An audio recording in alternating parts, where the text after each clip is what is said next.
Check, check, check. 1 2 1 2. Check, check. 1 2 1 2. Mic check, mic check. 1 2 1 2. Highlight call. Check, check, check. 1 2 1 2. Check, check. 1 2 1 2. Check, check, check. 1 2 1 2. Be back with pregame here in just about 5 minutes. Good to have you with us here on the Salina Post Game of the Week.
Yeah, just you can keep it on the you can keep it on the pregame.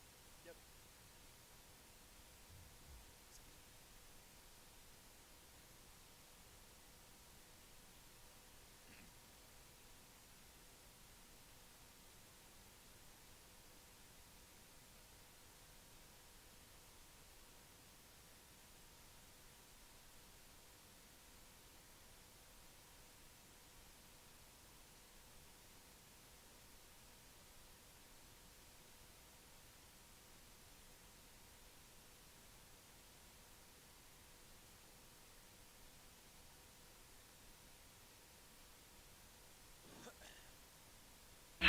It's time for your Game of the Week, brought to you by Eagle Communications and Salina Regional Orthopedic and Sports Medicine. And now with your pregame and play-by-play, here's Tyler Henry.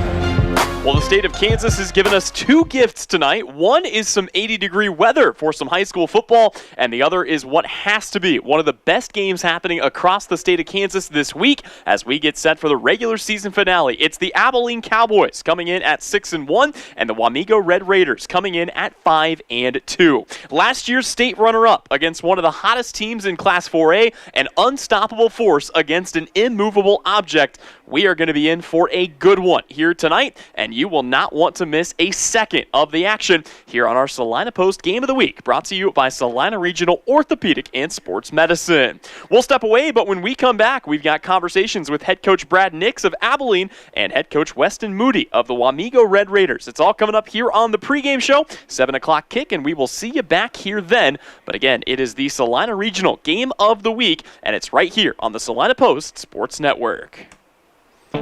Salina Regional's Orthopedic and Sports Medicine is your home field advantage. Our physicians include sports medicine physician Dr. Matthew Pyle, along with orthopedic surgeons Drs. Travis Rump and Todd Riley, plus an A-team of certified athletic trainers and physical therapists. We're ready when you need us to help prevent injuries, enhance performance, or to heal through surgery and rehabilitation. For area athletes to weekend warriors, the home field advantage starts at Salina Regional Orthopedic and Sports Medicine. APAC Kansas Incorporated has been building the Heartland from the ground up for over a century. From the supply of aggregate materials, hot mix asphalt, and concrete to the construction of roads and bridges, we do it all. You've seen our trucks, and now we want to hire you. APAC in Salina is growing, and we are hiring for all positions. From truck drivers to mechanics, general laborers, and construction, APAC has your next career. For more details, visit the job links page at salinapost.com. Great pay and benefits, APAC is an equal opportunity employer. Welcome back in here on the pregame show. Tyler Henry alongside you. It's our Salina Post Game of the Week, and we're joined now by Brad Nix, the head coach of the Abilene Cowboys. And Coach, first and foremost, thank you so much for taking some time and coming by the show today. You bet. Thanks a lot for having me on. I appreciate it. So I wanted to start here. I mean, obviously, you guys have had just a phenomenal campaign coming in here to Week 8. You guys are really riding a hot streak. I wanted to ask, though, if you take the season as a whole, I mean, what would you say has been kind of overall the best thing that you've seen from your team in 2023? You know, I think just the growth of the program and just the camaraderie and how much every kid is cheering for another kid. You know, we don't get caught up in the stats and how big – you know, who's getting the ball, who's not getting the ball, who's making the tackle, who's not making the tackle. You know, it's really is just a team effort. And at the end of the day, the kids just want the W on the end of on the scoreboard. And however we get there is we get there. And so that's been really fun to see. But just that and just all of the improvement that we've seen, you know, from June and until now. Well, clearly things have been going well for you. You guys come in here at 6-1, but I did want to ask, as we head into kind of the most important portion of the season, a big Week 8 match, and then, of course, playoffs after that, what are some of the biggest areas where you guys are still looking to kind of make small improvements and just continue to take another step forward? You know, we always want to be able to run the ball a little bit better. I think we've done a good job of running the ball, but, you know, I think we rely on our pass quite a bit, and which is great. I mean, we've got a great quarterback and great receivers, but you know, I think you know, maybe it's the old school coach in me. You know, we always like to run the ball a little bit more, a little bit better. But kids have done a great job. I mean, our offensive line has been one of our biggest improvements, and so love that. Obviously, our defense is playing great too. So, but yeah, always looking to just run the ball a little bit better. You and I had a chance to talk about this back in Week 4 before your matchup with Chapman, but I wanted to ask you again now that you've had kind of a bigger sample size to see here. I mean, who are some players? Obviously, you knew Stockton Timbrook was going to be great coming into the year. You had a number of guys like that, but who are some players who have really stepped up and kind of taken on a bigger role that have maybe surprised you? The first one that comes to mind is defensively, and that's Joe Welch. Joe's been phenomenal this year for us defensively. You know, he came into when Brax got hurt last year and played free safety for us as a sophomore, and I knew he was going to be good this year, but he's been great, and he has exceeded my expectations. He's had a great year. It seems like every tackle that gets made, he's somewhere. If he's not on it, he's close by, and so he's done a really nice job for us. And Keaton Hargraves as well on defense, along with Heath Hookman. Our D-line, our entire defensive line, but Heath Hookman's had a great year too. He's just a sophomore, played more offensively for us last year as a freshman, but he's really came on and done some great things. You know, offensively, our offensive line, our entire offensive line, you know, have done a great job. And you know, here lately, Hunter Clark has had to step in. We had an injury, and he stepped in and done a phenomenal job for us as well. So all of our receivers, you know, have been great. Like you said, you know, Stockton's been great. All of our receivers, Brax has been great. Brax, you know, just coming back, you know, from being hurt last year. You know, it has been great. Tegan Funston really took a big step from being a freshman to a sophomore, and then Weston Rock also just being healthy in the receiver spot, and how well they block on the edge as well, all of those receivers. So it's been fun to watch their growth. Well, let's go ahead and get into the matchup here tonight. You've got a big one coming up with Wamego, a big Week 8 matchup. And before we get into some of the specifics, I mean, when you have a chance to break the Raiders down on film, what are some of the biggest things that stand out to you right away with the way that they play? They're just so fundamentally sound, offensively and defensively. I mean, I think that's the biggest thing that I see. They're a very well-coached team. Coach Moody does a great job with those guys. They love to run the football, and they're just so fundamentally sound with what they do in every facet. Their defense is phenomenal. Once again, I think they're the best defense by stats last year in 4A, and I think they are again this year. And there's a reason why they do a great job with everything that they do. But at the same time, I know our kids have worked really hard, and we're pretty good as well. So it'll be a great matchup. Well, and I wanted to ask you about that defense because, again, this season they've put up phenomenal numbers, but your offense has looked incredible as well. This matchup almost takes on a little bit of that old unstoppable force against a movable object type of matchup. But when you take a look at the defense for the Raiders, I mean, what are some specific areas where they look really strong? And not to give away your game plan, but I mean, what are some areas where your offense will have to execute to have success against that unit? I think just handle them up front. I mean, I think that's where every battle starts. They mix it up. There'll be a 3-man front, and then they'll go to a 4-man front, and they like to twist and move some guys. They don't blitz a ton, but they'll bring one guy. But just just being able to handle all of those things that they do up front and their front six that we've got to be able to take care of both in the run game and in the passing game, and that'll be our first and foremost thing that we have to get done. So. I don't want to make any assumptions about this game, but at the same time, I do know the series history between yourselves and Wamego is something that may be in the back of the minds of these guys. I mean, how critical is confidence in a game like this, and how important is it to come in and just kind of view this game like any other and not, get a little too tense before this one? I think that's huge. I think confidence for both teams. I mean, obviously, Wamego, they're coming off of a state runner-up year, and they lost the first game of the year to a team that went to the semis last year and brought back a lot of guys in Clay Center, and then they lost to a 5A team, Shawnee Heights, who's very senior-led and very good too. So I mean, they've kind of beaten up everybody they played, with the exception of those two, and those are two what people would call solid losses. I mean, those were people that are very, very good, and they're both close games. And so, so I think confidence is big, but at the same time, to talk about us, I mean, I think right now we have a lot of confidence. We played very well this year, both offensively and defensively. Offensively, we've been able to move the ball and do a lot of really good things. Our only loss is to Clay Center, who beat Wamego as well, and we lost Stockton at halftime of that game, and weren't able to get much offense going in the second half. But defensively, we're really good too. I mean, we had our first shutout last week. It's actually the first one since October 7th of 2015. So it's the first shutout in a while, and I think our kids are just flying around and they're having fun and doing some great things. So I think right now, confidence-wise, I think our kids are confident. They're confident in what we can do against some really, really good football teams on the offensive side and defensive side. Well, last thing for you here, Coach. We ask every single coach every single week, but really quickly here, what are your biggest keys to the game? What does Abilene have to do to get the win and to march into the playoffs at 7-1? I think we've got to, like I said before, I think we've got to handle them up front.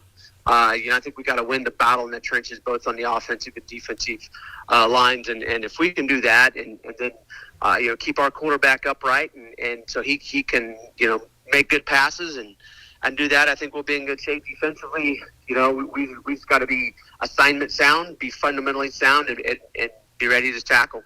Sounds good. Well, Coach, thank you so much for your time. Good luck to your Cowboys tonight.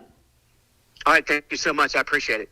All right, once again, that was Brad Nix, the head coach of the Abilene Cowboys. We'll step away, but don't go anywhere. When we come back, Countdown to Kickoff rolls on. It's the Salina Postgame of the Week, and it's brought to you by our friends at Salina Regional Orthopedic and Sports Medicine. The Cowboys work hard on the field, and you need an insurance agent that works just as hard for you. With 24-hour service and the ability to answer all your questions, your local State Farm agent in Abilene is Amanda West Agency, supporting the student athletes of Dickinson County.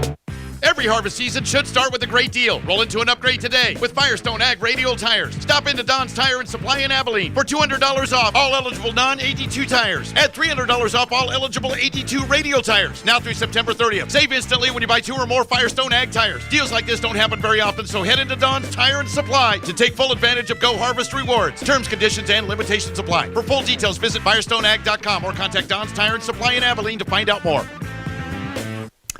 Welcome back in here on the pregame show. It's our Salina Post Game of the Week, and we are joined now by Weston Moody, the head coach of the Wamego Red Raiders. And Coach, first and foremost, thank you as always for coming on the show and taking some time to talk with us today. Thank you, guys.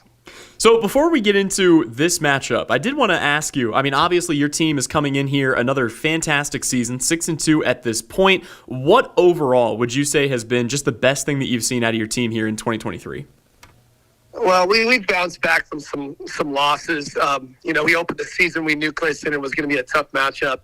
Anytime you face a team that, has a lot of returners coming back, and they went to the semifinals last year, so game, and they ended up playing better than us, and we really bounced back well from that. I thought offensively, and our defense has been pretty strong all year, but we came back and bounced back and got a couple wins, and then obviously playing Shawnee Heights, we scheduled that 2 years ago knowing that, we needed some games and we wanted to get some 5A competition, some 6A competition, just to give us an idea of where we're at mid-season.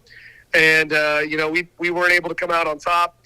Close game, well-fought game, but we kind of were lackluster on offense. We dropped that one, and then we come back and bounce back again and won some games, and it feels good to be back in the win column. We've had some ups and downs, but I feel like the battle-tested teams are going to be better off down the stretch, so hopefully that happens. Well, one thing that you and I talked about over the offseason was obviously you guys graduated a ton of talent, but you brought a ton of guys back as well. I was curious, now that you've had kind of a 7-week sample size, who are some of the pieces that maybe didn't see as much time last year, but that have really impressed you with their production here in 2023? Well, Pruitt Nolan, our quarterback, obviously that's everybody's question mark. Anytime you lose two of your guys that were quarterbacks for your team, Colin Donahue and Hayden Oviatt, 2 big-name guys that stepped up big time last year. But anytime that happens, you're going to have the questions getting thrown out. Who's playing quarterback? Who's playing quarterback? Who's playing quarterback? And Pruitt has really stepped up as a senior, with not a lot of experience at the varsity level playing quarterback. He's really done a nice job of leading the offense. Him having a knowledge of it has helped. He's really stepped up. Our running back, crew of Thomas McIntyre and Porter Smith have done a nice job of, kind of a 1-2 counter punch for us in the backfield. Our offensive line has done a really nice job up front. In our games that we struggled, we haven't really got our run game going, but those guys have bounced back nicely, especially how undersized they are. I don't think we have a guy over 230 pounds on the line of scrimmage. So, those guys have worked their tails off. And obviously our defense has been kind of a strong point, which it needs to be in order for us to make a run down the stretch. And, guys like Gannon Kuchar, Wyatt Burgess, Jake Meyer, Roman Evelyn, Logan Curtis, Caden Kern, Drew Petty, some of those guys on defense have really done a nice job of stepping up for us. Well, let's talk about your opponent coming in here tonight. You guys will make the trek down to Abilene, and this is a Cowboy team that, man, last year you could see them starting to put the pieces together, but this year they have just found another level. They are 6-1 coming into this matchup, and when you have a chance to break this year's Cowboys down on film, first of all, where are some areas where they just look stronger, faster, bigger than they were a year ago? I've seen over time that they're really trying to, put together this class. The senior class is pretty strong for them. The Timbrook kid throws the ball really, really well. He's got a lot of receiving threats, and the Brax Fisher kid and some of the other ones that he's been throwing to all season long. Their defense flies around. They make plays. They're opportunistic. And they've done a really, really nice job of, pumping this class and giving them experience. And, that there's something to be said for been there, done that, if they can weather the storm, which these guys have, you see the success that's happened. And we feel like they're a really strong team and a really strong threat on the West. And, we're looking forward to the opportunity to play at their place. It should be a good environment. The past couple of years, Abilene had some rough patches there, and Coach Nix has done a nice job of getting them back to where they were before. Abilene was a traditional power in football, and I feel like this class has really brought them back to that. Well, your offense this season has actually outscored the Cowboys by a point, and I didn't want to not mention that. That is obviously a piece in this, but at the same time, you're talking about your defense, the number one scoring defense in the state in Class 4A, giving up under 10 points per game against an Abilene team that ranks 6th in total offense, and more importantly, number 1 in the state in passing offense, 270 yards per game for Stockton Timbrook and company. What are some of the biggest keys for your defense against such a pass-happy offense, and what do you have to do to make Stockton Timbrook incredibly uncomfortable in this game? Yeah, strategies in football, you got to take away what people are good at. That's kind of what you do when you sit down and you look at the film. You say, how do we attack them in ways that make them uncomfortable? So that's going to be kind of our goal. I was a defensive coach for long time before I was a head coach here. Now I'm doing more offensive stuff, but I'm still got a defensive mindset where you got to take away what they're good at, and that's kind of going to be our goal in mind. And obviously on offense, we're going to try to take what they give us and, be able to be more multiple. And I feel like we've done that throughout the season. So that's kind of our goal. And it's really going to come down to, who makes less mistakes. And that's kind of how football goes. And so hopefully we can make less mistakes on Friday. This is kind of an odd question, but I did want to go back to this for just a moment. You guys haven't lost to Abilene since 2016. As you mentioned before, they're a program that is certainly on the rise, but they haven't always been this good. Is there any even slight mental hurdle as far as maybe not overlooking an opponent like this, even with a great record, or are the guys pretty keyed up and ready to go and have a good understanding of this one? I think, it depends on the kid's psyche and mental side. I've been a part of losing programs, and I've been a part of winning programs. And, if you've had success, which this senior class has had success since they were little kids, I don't think they're going to have any trouble getting past the mental side of it.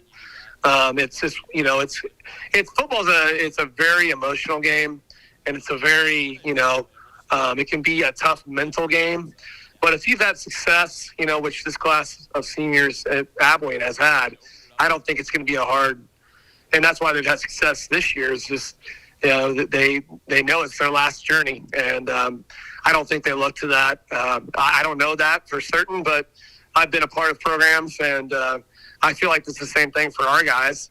Our guys have been successful when they're little kids all the way through middle school. So I think it's going to come down to, like I said, it's going to be a battle, and I think it's going to be a close game, and I think it's going to come down to who makes the less mistakes. Well, last thing for you here, sir. You've touched on some of the points, but we ask every single coach every single week, what are your keys to the game? What does Wamego have to do to get a big Week 8 victory and roll into the postseason at 6-2? Make less mistakes.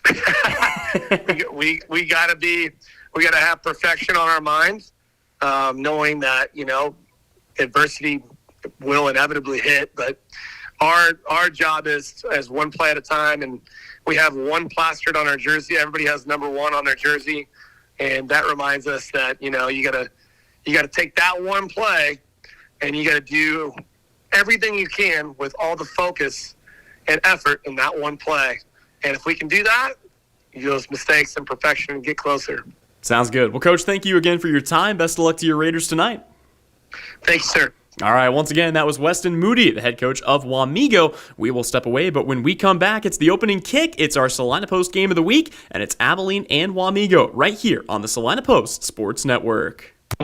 Salina Regional's Orthopedic and Sports Medicine is your home field advantage. Our physicians include sports medicine physician Dr. Matthew Pyle, along with orthopedic surgeons Drs. Travis Rump and Todd Riley, plus an A-team of certified athletic trainers and physical therapists. We're ready when you need us to help prevent injuries, enhance performance, or to heal through surgery and rehabilitation. For area athletes to weekend warriors, the home field advantage starts at Salina Regional Orthopedic and Sports Medicine.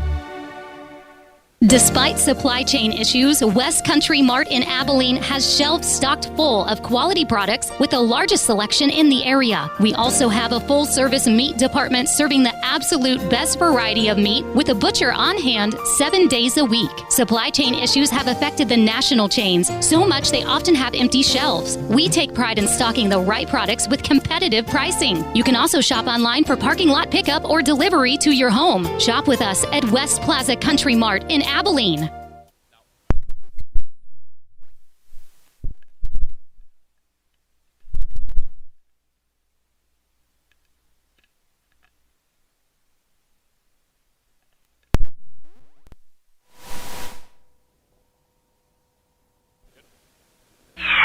And now back to more football action with your Game of the Week, presented by Solana Regional Orthopedic and Sports Medicine. Here's Tyler Henry. We are live here on the Salina Regional Game of the Week. Tyler Henry alongside you. Glad to have you with us here in what should be a phenomenal matchup. Again, Abilene and Wamego, two of the best squads in Class 4A this season, set to duke it out in one final regular season game before we get into Week 9 playoff action a week from now. It's senior night here for the Cowboys. They will look to send their senior class out in style, a class that has meant so much more to this program than just the wins and losses. They have really helped to rebuild this Abilene Cowboy program from the ground up. Do not forget, this is an Abilene team that at one point had lost 25 consecutive games. They went more than 1,000 days without a victory. Not only did they turn the ship around, but in a matter of 2 years, they went from a winless 0-9 season to now a 6-1 record, a chance to go into the postseason with 7 wins and likely be a 1 seed come playoff time. On the other side, you've got a Wamego team that is going to be incredibly hungry to prove themselves. They have had a phenomenal season in their own right after a season that saw them as the state runners-up. They lost to Bishop Miege, the only blemish on their mark in 2022, and they will be very hungry to come in here and prove a point against a very good Abilene squad defending their home turf here on senior night. There is the call from the coin toss out at midfield. The Cowboys will be the ones to receive the opening kick. They will start with the football, and we will have a chance to get into what is one of the most high-flying offensive units in the state of Kansas. Again, this is truly, in every sense of the word, the unstoppable force against the immovable object. Abilene has been that force. You look at their numbers offensively this season, they have the #1 passing offense in the state of Kansas in Class 4A, averaging 270 yards per game. And that has been one of the best marks, a mark to beat. You look at their scoring offense, they are right there in the mix. 34 points per game this season. They are also second in total offense, 381 yards per game.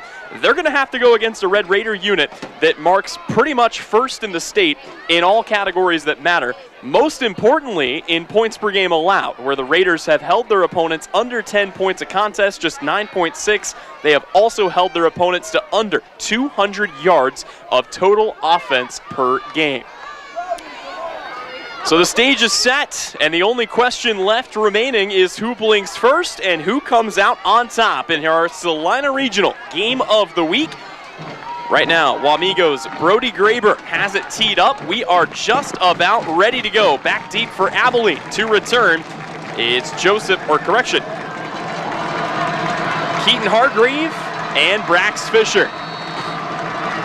3 returners back at the 5. We are underway as our Game of the Week has officially begun, and it's a touchback to start the contest here for the Abilene Cowboys as their offense will take the field at their own 25-yard line. Let's meet the starting lineups, and it all begins with Stockton Timbrook, a 6'2", 210-pound senior, 107 completions on 165 passing attempts this year. He has been phenomenal. And how about this for your big stat of the day? Stockton Timbrook, 24 passing touchdowns, 0 interceptions, a mark he will look to keep perfect in this one. We'll meet the rest of the offense after this 1st down and 10 play in which Abilene has 5 wide receivers. They want to go to the air here on 1st down. Timbrook takes the snap, fires it out. It's going to be a quick hitter at the 25-yard line. That is where it's hauled in by Brax Fisher, and let's meet the rest of this offense. Your receiving options are Brax Fisher, Tegan Funston, and Keaton Hargrave. Your tight end is Weston Rock as this is completed on the far side. Ball popped out late at about the 27-yard line. Your primary running back today will be Zach Miller, and your offensive line for Abilene. From left to right, Tyler Holloway, Devin Alvarez, Gavin Runyon, Hunter Clark in for Caden Tim, and Sam Whitehair. 3rd down and 10 and a drop at the 35. That would have been the one they needed to get the first down, and they come up just short as that time they were trying to target Brax Fisher again. Abilene is out there in their all-orange jerseys, silver numerals trimmed in white for Wamego. It's the all-white jerseys with the red numerals, and if Abilene picks it up here on 4th down and 3, we will get a chance to meet the Wamego defense. We'll introduce you to them at some point here, but right now they're looking for a quick 3 and out, and oh boy, that's going to be a false start. And that is going to back Abilene up, and they may bring the punting unit onto the field. Quickly, let's meet the defense for Wamego in the trenches. It's Zach Jackson Ziegler, Jake Meyer, Roman Eveland, and Wyatt Burgess. Your linebackers are Gannon Kuchar, Aiden Heffley, and Brady Oviatt. Your cornerbacks are Drew Petty and Anthony Cagdis, and your safeties are Logan Curtis and Caden Kern. That Wamego unit stands tall, though. They come up with the first stop of the day. It's a quick 3 and out. And now it is Abilene who will have to punt this away. Kobe Wendt is your punter, and he will send a booming punt down to about the 40-yard line. Caden Kern is your returner. He'll field it at the 35, looking to lower the shoulder and take some contact, and he's up to about midfield. And here comes the Wamego offense. It is led by senior quarterback Pruitt Nolan stepping in, as, of course, they lost 2 of the best in the state a season ago. Nolan has stepped in. He has been an excellent replacement, completing 66% of his passes, 937 yards, 10 touchdowns, 4 interceptions. Your 1-2 punch in the backfield consists of Thomas McIntyre and Porter Smith. Your wideouts are Mason King, Brock Weeks, Trayton Beckman, and Jace Johnson. We'll get the offensive line here after this 1st down and 10 play. It's a handoff right up the middle. This is a good game, as that'll go close to enough for a 1st down. Believe they gave it to McIntyre there on 1st and 10, and it's Wamego who needs only 1 play to pick up 10 yards and get their first down of the day.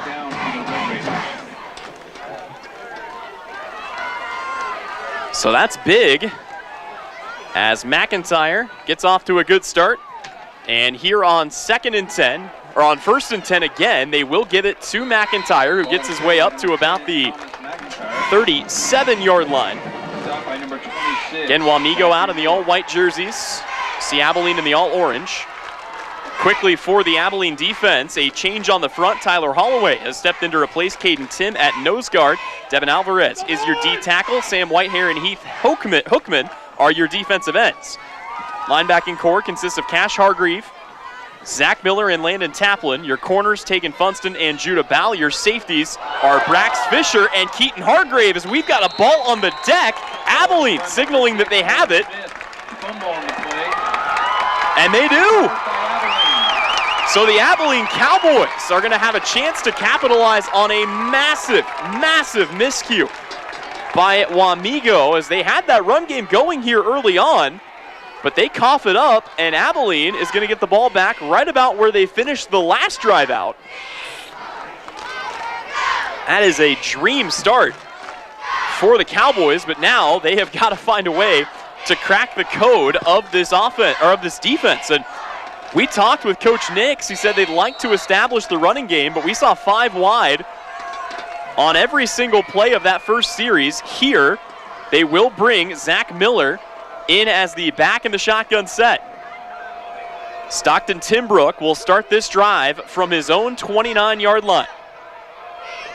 Signaling out, receiver comes in motion, sweeping from right to left. That's Weston Rock.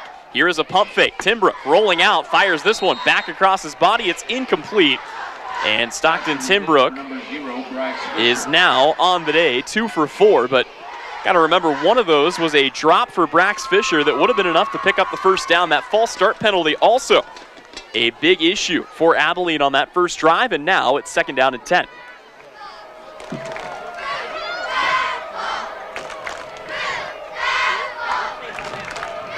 Again, it's going to be really interesting to see just how these two teams play each other, as it's another 4 wide receiver set here. It's the first handoff of the day for Abilene, and that goes nowhere. Loss of 2 on the give to Miller, and that's what Wamego will do to you. In addition to having the #1 pass defense in the state, scoring defense in the state, they've also got one of the best rush defenses, giving up just 117 yards a game on the ground. 3rd down and 11 now. Trips to the right is the look for Timbrook and company. He will set up in the shotgun, takes a 4-step drop, now rolling out to his right, looking for a receiver, tries to dump this down the sideline. It's almost intercepted. Boy, lurking there was Logan Curtis, the safety, over the top, and he just about came up with a massive interception for the Red Raiders. But it's going to be 4th and 11, and for the second time today, the punt unit is out for the Cowboys. So far, just one attempt to run it, and that's about what we've come to expect. This is an Abilene team that likes to throw it around. For the second time tonight, it's Caden Kern back deep, looking to return this punt. 9:34 to go, first quarter. And the punt is away. It's a sidewinder, and, well, I'll tell you what, maybe that was intentional, but Kobe Wendt may have just missed that one a bit, and it's out of bounds and unreturnable. Decent field position here to start their second drive now for the Raiders, who had started to put together a good drive. I know it was only a couple of plays, but Thomas McIntyre carried the ball. He picked up 10 yards on first down. He picked up 4 yards on second down, and then they fumbled it away. So here we go, 1st down and 10. Wamego in their own territory right now at about the 44-yard line. And let's see if they let Pruitt Nolan throw it around a little bit. I know they want to establish the run, but we'll see what they elect to do on 1st and 10. Nolan right now back in the shotgun, or rather in the pistol. Back lined up directly behind him. He'll take the snap, and he will give it. Once again, that's McIntyre up the left side. Abilene, though, is there for the stop, and that is arguably the biggest difference for the Cowboys this season. They have a defense to go along with one of the better offenses in the state. That was really the problem for Abilene a year ago, as they were able to put up big points, but consistently gave up big points as well. Here it's 2nd down and 9 after the 1-yard carry from McIntyre. He's in the backfield. He'll get the give, up the gut, finding room. Great push there from the offensive line, and with forward progress, they are going to mark him down in Abilene territory at about the 46-yard line. That Wamego offense has been daunting to opponents this season, and they really wear you down. I mean, at the end of the day, that's what they do well. They can just run a ton of plays. They've got a great offensive line, and that group gets such a good push. Again, Cooper Dow, Bennett York, Cody Mayer, Braden Fulton, and Hayden McCarthy are the ones that make this possible. Here it's a more traditional shotgun set for Pruitt Nolan. Takes the snap. Once again, it's a handoff. Again, they want to go right up the middle, and once again, there is a whole lot of real estate for Thomas McIntyre. Call it a gain of 7 on the carry for McIntyre. He's been excellent this season. 75 carries for 535 yards. That's 7 yards a carry. Coming into this game, he's also got 3 catches in the passing game as well, but so far, Wamego has yet to need to go to the air. 1st down and 10. Another handoff, again up the middle, off the right guard, and it's going to be another 5 yards for McIntyre, who aside from the fumble, has been really, really good. See a wide receiver checking out here as Wamego will send in the next play. It'll be 2nd down and 6 as the Raiders are on the march. Wamego under the instruction of Weston Moody in year 6 as his tenure. The Abilene Cowboys under the direction of 4th-year head coach Brad Nix. Back in the shotgun goes Nolan. He'll send a man in motion. That's Mason King, the tight end, from left to right. 2-receiver bunch off to the right-hand side. This is an outside handoff, really the first time we've seen this, and that's going to be enough for another 1st down. 7 more yards on another carry by Thomas McIntyre, his 8th of the day.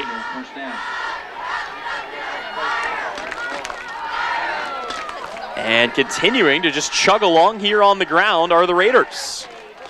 McIntyre has yet to check out. They've got a good 1-2 punch with Porter Smith. We haven't seen Smith in the backfield yet. Nolan back in the shotgun once again. 2 receivers split out to the left-hand side. 3 defenders that way. Now it's the first passing play of the day. They will fire this. It's a strike at the 20, but it's broken up as they were trying to find Brock Weeks That's just a good defensive play there. I believe that was Tegan Funston who came up and broke it up. And actually, that's Brax Fisher, who's been every bit as good in that Abilene secondary as what he has been as a wide receiver option. One of the two-way stars for this team. Clock has finally come to a stop with 6 minutes and 50 seconds left to go here in quarter number 1. As Wamego, again, keeping it on the ground. See if they go back to their bread and butter, and they will here on 2nd and 10. It's a handoff up the gut. It's Thomas McIntyre once again, and he will find about 4 yards on the play to set up a much more manageable 3rd down and 6. Thomas McIntyre has been involved in 9 of the 10 plays for the Wamego offense so far. They've leaned fairly heavily on one of their veteran guys. And again, he has been a monster so far this season. 7 yards a carry. He's been every bit as good here in this one. 3rd down and 6. Crowd will make some noise here. Once again, the motion man is the tight end, Mason King. Now they'll motion out the back. They want to go to the air. Here's Nolan. Takes the drop. Fires this one out on the left side. Is that caught? I believe it is. And that is an excellent catch for Trayton Beckman, who will haul it in at about the 15-yard line. It's the first completion of the day for Pruitt Nolan, and the Raiders continue to march as Beckman hauls in the first catch of the day for a 12-yard gain. All of a sudden, Wamego is right there in the red zone. They will hand it off once again up the middle to McIntyre. He'll get his way to about the 11-yard line. Actually, they're going to call him down at the 12. That is probably the shortest run of his day. But it's still a semi-productive one. 2 yards on 1st down will set up 2nd down and 8. Keep in mind, this entire time, Porter Smith is just resting up on the bench. He's ready to go whenever called upon. But to this point, they really haven't needed him. Time continues to run here in quarter number 1. 5:15 left to go before we head to quarter number 2. Back in the pistol formation. This is Nolan. He'll take the snap. It's a little RPO rollout to his right, under pressure, being chased, able to get out of it. Now he wants to tuck it and run it himself. He's still being pushed at the sideline. He is going to have about 6 yards on the run, and that's more of a scramble. That was not designed by any stretch of the imagination. But Pruitt Nolan does what he needs to do, and he's put his team in a good position here to either pick up the 1st down or potentially punch this in. They're in range at the 8. 2 receivers split off to the left-hand side. Snap back to Nolan. Hand off to McIntyre. Up the gut. He is going to be there for the 1st down as he finds 5 on the carry. And this is exactly what you want if you're Wamego. Time continues to run. And you've now got 4 chances to get this in the end zone. And if I know Coach Moody like I think I do, there's no chance they're thinking field goal on this. Wamego wants to get this in for 6. Given how the rest of the drive is gone, smart money would be on Thomas McIntyre to get another carry here. McIntyre, you see him out there with those red sleeves. He's lined up to the right of Nolan. Nolan back in the pistol. 2 receivers off to the right-hand side. There's the give to McIntyre. He will plunge ahead, and he is in. Wamego will draw first blood on a 2-yard touchdown plunge for Thomas McIntyre, his 12th carry of the quarter. And it's the Raiders who take an early 6-0 lead here in our game of the week.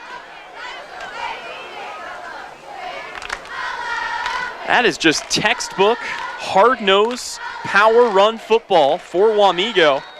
And after the fumble, they are able to recover. Now it's Brody Graber on for the PAT. It's a low kick, but it's a good kick.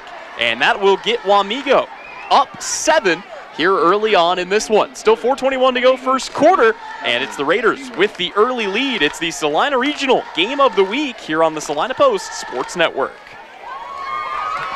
The Cowboys work hard on the field, and you need an insurance agent that works just as hard for you. With 24-hour service and the ability to answer all your questions, your local State Farm agent in Abilene is Amanda West Agency, supporting the student athletes of Dickinson County.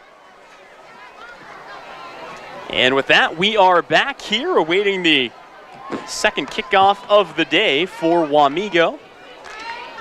Abilene looking to get it back, down 7-0 here. Very early in this game, but so far, we talked about it. It was the unstoppable force against the immovable object, early advantage immovable object, as Wamego has forced Abilene into a couple of very short possessions. But we've seen high school football games change in the blink of an eye, and if you want to look for something big, sometimes you look to your special teams unit. I will say, for what it's worth, Brody Graber's got a boot. He did not give Abilene a chance to return the first one, and he is not going to give him a chance to return this one either. That lands in the end zone, and it will be at the 20-yard line where the Abilene offense will come back out. Well, we talked with both head coaches about their keys to the game. One of the things we heard from Abilene, they said they wanted to establish the run, but you got to go to what you're good at. At the same time, for Wamego, they want to take away the passing game and really make Stockton Timbrook uncomfortable. And one of the things we heard was, for Abilene, it was about keeping Stockton upright. For Wamego, it's about getting them on the ground. That is going to continue to persist throughout the course of this game, as again, with 4:21 to go, here comes the Abilene offense. Stockton Timbrook back in the shotgun. Two receivers split out wide to either side. He's got Zach Miller lined up to his right. It's a three-man front for Wamego. Little play action. This is a quick hitter over the middle. It is complete to Weston Rock, and that is good for a 12-yard gain. That's the first big chunk play that we've seen. Great play design there. And Timbrook is able to complete it to his tight end. Again, this time for a gain of 12, and here comes that slightly up-tempo Abilene offense. Here is a handoff to Miller, and that's going to go for a gain of 2. Just the second carry of the day for the Abilene offense, but again, whether you want to or not, you have to establish the run if you're going to play a team like Wamego. You don't want to make yourself one-dimensional against a defense this efficient. Two receivers split to either side once again. It's Timbrook back in the shotgun. Logan Curtis lurking as the free safety here for Wamego. Another quick out, big hit here on the near sideline. My goodness. That is a massive hit delivered by Drew Petty. Catch is made by Weston Rock for another gain of 1.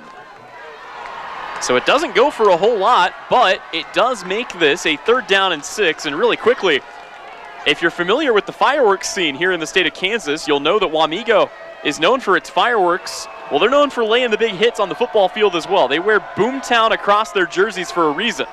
Here's a quick pump fake, now flushed out of the pocket, firing this one deep. He wants this all the way down to the 30, and it's incomplete, broken up. Excellent coverage there by Logan Curtis, as Abilene was trying to get that to Brax Fisher. Fisher comes up a little gimpy on the play. And you got to respect Abilene for going for the deep ball, but you got to wake up pretty early if you're going to beat this Wamego secondary. They have been excellent all year. 4th down and 6. And I believe we'll see Abilene's got the offense on the field. They're going to go for this. This feels like a playoff-type atmosphere between two of the best teams in Class 4A. And a timeout's going to be called here, and Abilene wants to take a second and talk it over. We'll keep it right here, and it's at this point that I'd like to remind you that tonight's game is brought to you by our friends at Salina Regional Orthopedic and Sports Medicine, Salina Septic Service, Commercial Tire Center, and Elite Sports Paintball Complex. Also by APAC Shears, the Bennington State Bank, West's Plaza Country Mart, M&M Tire and Auto, Don's Tire and Supply, Bombshell Salon, and Amanda West State Farm Insurance. Well, I hope this is a treat for you. It's certainly a treat for me. I've had a chance both to work on the Salina Post side, on the Little Apple Post side. We've covered Abilene for the last 3 years. We've covered Wamego now for a 2nd year. These are 2 programs that I've had a chance to get familiar with, but more importantly, these are 2 coaches that I have just loved having a chance to work with. Both Coach Moody and Coach Nix, so excellent, not only with their work in the media, but you can just tell these are 2 coaches, they really care about the kids. And at the end of the day, that's what it's all about. Good battle on our hands here. 7-0 is our score in favor of the visiting Raiders. 2:51 left to play first quarter. And a big 4th down and 6 coming up here for Abilene. Stockton Timbrook takes the snap, fakes the handoff. Now he is going to be flushed back in the pocket, and he is dropped. My goodness, Aiden Heffley came back on the pressure. It's a big sack for the inside linebacker. It is his first sack of the season, and it gives Wamego the ball in excellent field position as Abilene turns it over.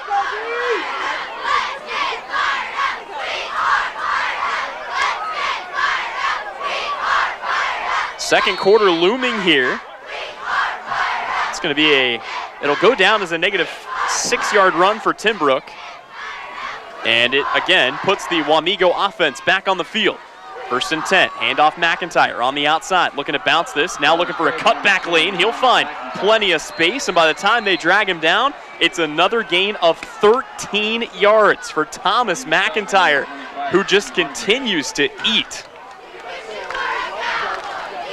I hadn't heard anything about Porter Smith being unavailable in this game. I'm sure, I mean, you stick with the hot hand, and McIntyre does not look tired. But it's been incredible. I mean, he really has shouldered the load for Wamego here early in this game. This is going to be a 3 wide receiver set. Pruitt Nolan back in the pistol here. He's got McIntyre lined up directly behind him. Here's the give to McIntyre. Bounces it to the outside. Again, looking for that cutback lane. Absorbs a hit and finds, call it 7 on the play. Actually, call it 6. But still, it is the 14th carry of the day for Thomas McIntyre. And for the first time all game, he is going to check out and take a break here. And I'd say he's earned it. So it's Porter Smith in right now as the running back. And, well, how about this? You go from a guy averaging 7 yards a carry to a guy averaging 10 yards a carry. And we have got a timeout taken by Wamego. So while Wamego takes a second and talks this over, we would like to remind you that coverage of today's game is brought to you by Don's Tire and Supply. For service in the shop, in the field, or roadside, you can count on Don's Tire in Abilene. The Bridgestone Fall promotion is going on now, so see Don's Tire and Supply for deals and details. Coverage also brought to you by our friends at West's Plaza Country Mart in Abilene, a proud supporter of Abilene High School student athletes, and one of the many sponsors that help us keep the lights on and keep bringing you coverage of high school football action here on Friday nights. Again, this is senior night for Abilene. Wamego already had their senior night. Week 9 playoffs looming in the distance here. 2nd down and 4. And again, Porter Smith, who has been every bit as good as McIntyre this year in the backfield. They will give it to him. Smith continues to bolt his way ahead. And they say that he gets about 8 on the carry, his first carry of the day, but that's what I'm talking about right there. I mean, the Abilene defense has been good this year, but those guys are worn out. You take out a tired running back, you put in a rested one, we'll see if they give it to him again. And they will. He will plunge ahead. He is close to the goal line. They'll continue to give him a little push there. I think they're going to say he is just short. I mean, they call this at the goal line. So it's a gain of 3 for Porter Smith, and it sets up 2nd down and goal. And I don't think the sticks are, okay, yeah, now they'll move the sticks. They mark him down back further than I thought. Nose of the football is going to be set here at about the, let's say, call it the 3-yard line. So it's closer to a gain of 1. Certainly looked like more than that, but that's where the spot is. And here we go. And by the way, McIntyre, who's got 1 touchdown already, is back in the game at running back.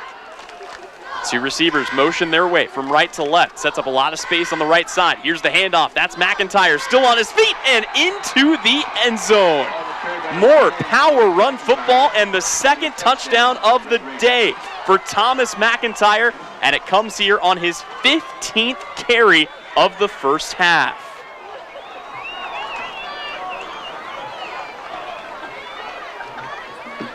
PAT unit will come on out. Still 37 seconds to go in the first quarter.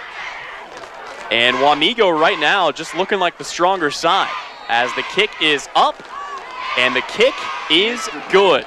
So 7 more on the board here for the Red Raiders. They take a 14-0 lead as we approach the end of the first here on the Salina Regional Game of the Week.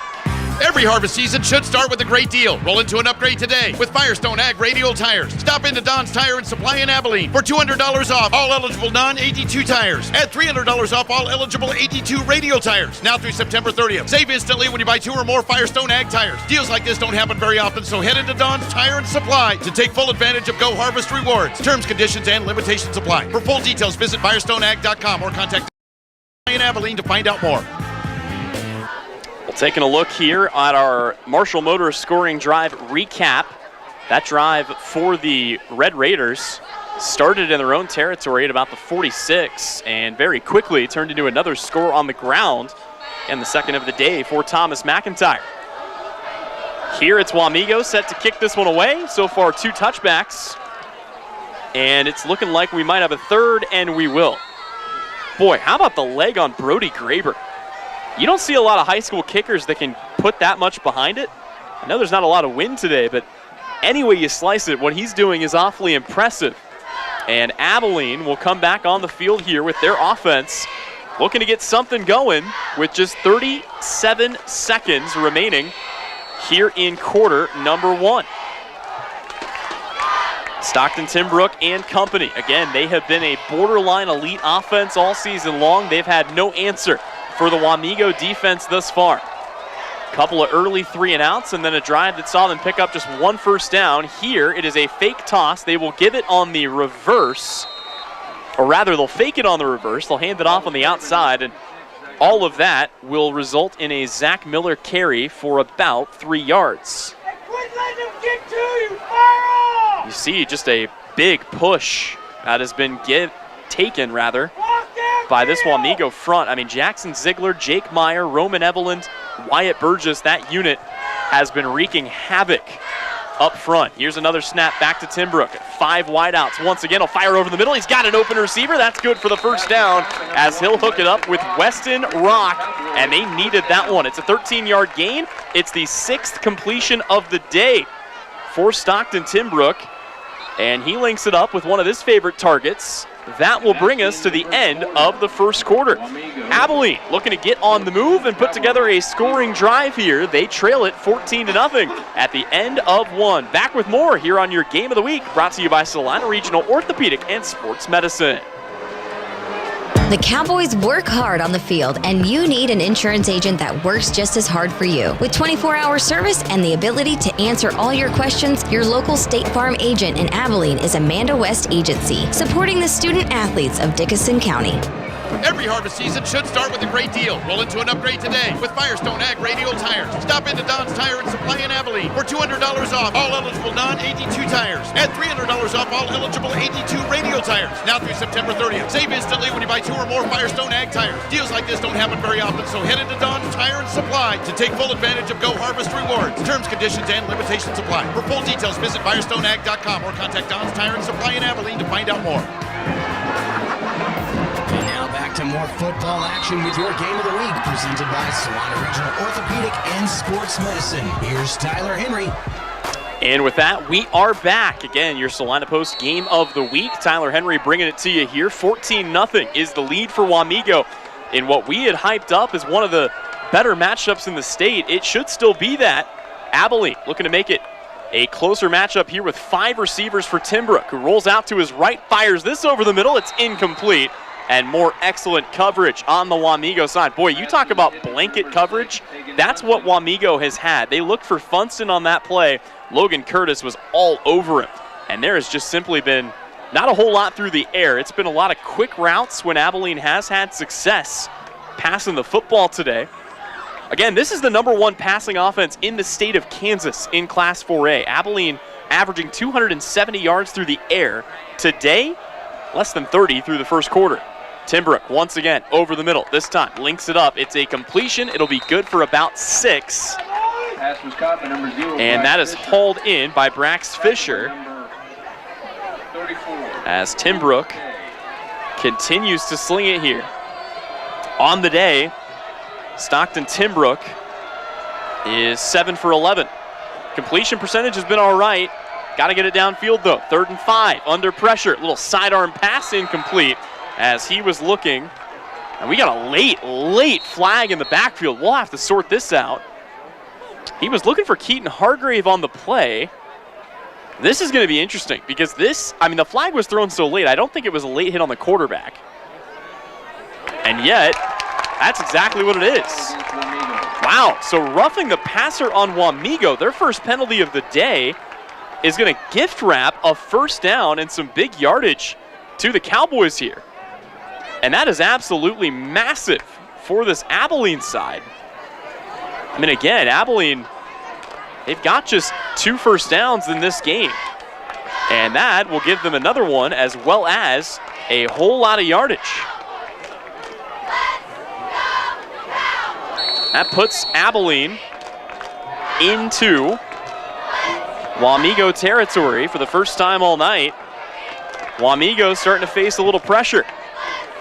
Again, empty backfield for Stockton Timbrook, and we have got a whistle and a timeout call as Coach Moody wants to talk this over. More early timeouts than we're accustomed to seeing, but that's the chess match between these two. Again, Brad Nix and Weston Moody, they know you can't cash them in for points at the end of the half, and they want to make sure that they get every single play right here in this pivotal game.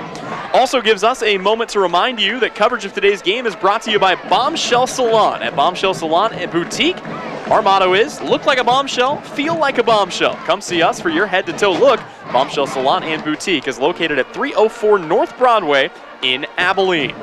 Coverage of tonight's game also brought to you by M&M Tire and Auto in Abilene. From oil changes to complete overhauls, M&M Tire and Auto keeps the Cowboys on the road. For your next auto repairs, see M&M Tire and Auto in Abilene.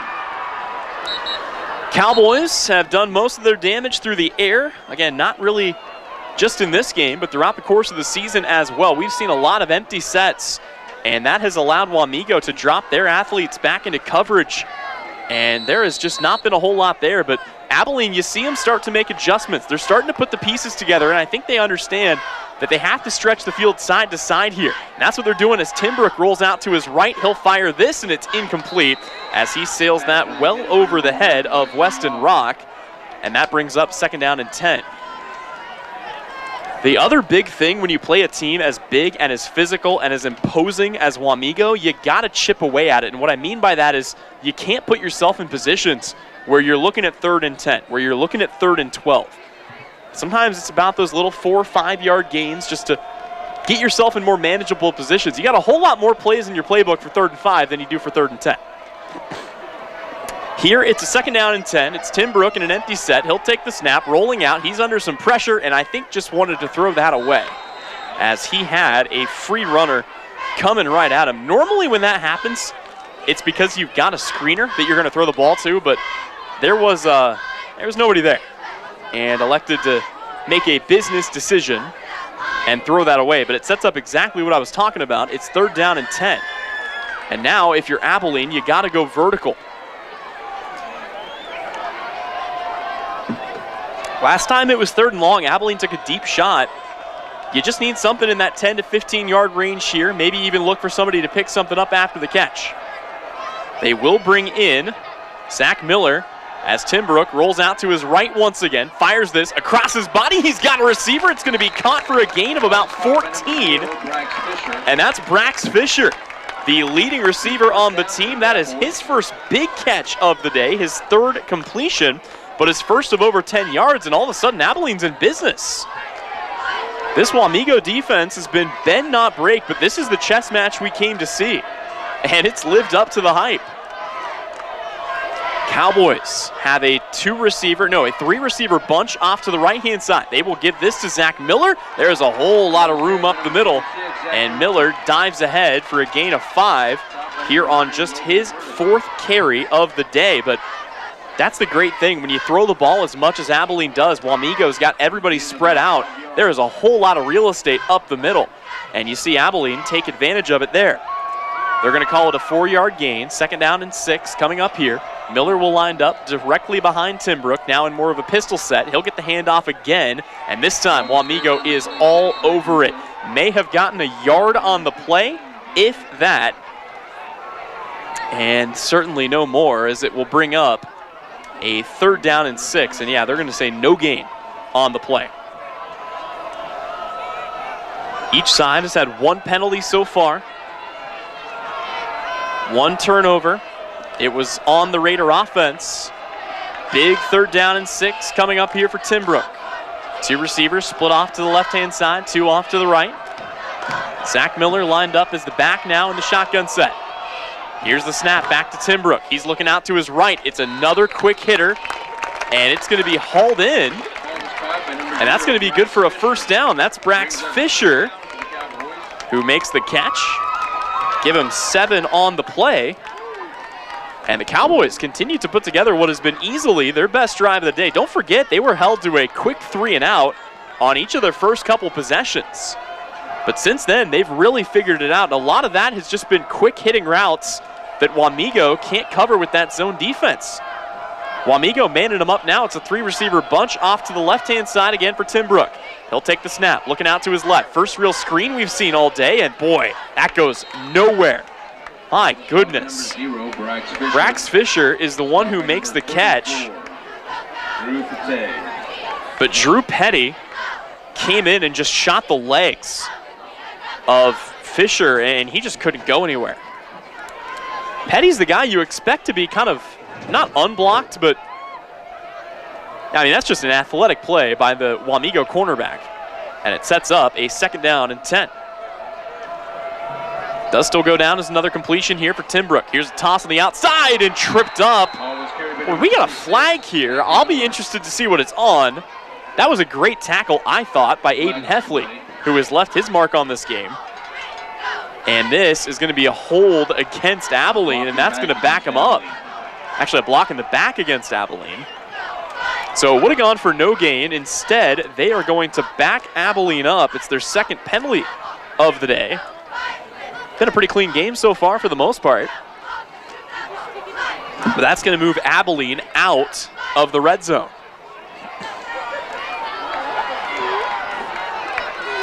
Nose of the football now set down at the 29-yard line. Still in Wamego territory, though, with 8:53 to go before halftime. And don't forget, it was Abilene who put the offense on the field first, so Wamego will get the first crack in the second half. Here's a fake handoff on the play action, under pressure. Timbrook wanting to go for it all. Down to the end zone! It's a touchdown! Abilene scores on an absolute missile to Weston Rock.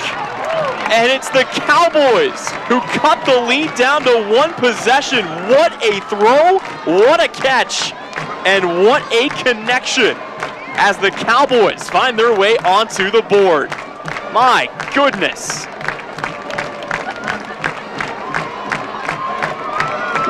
That might be your play of the night right there, folks. That was a beauty.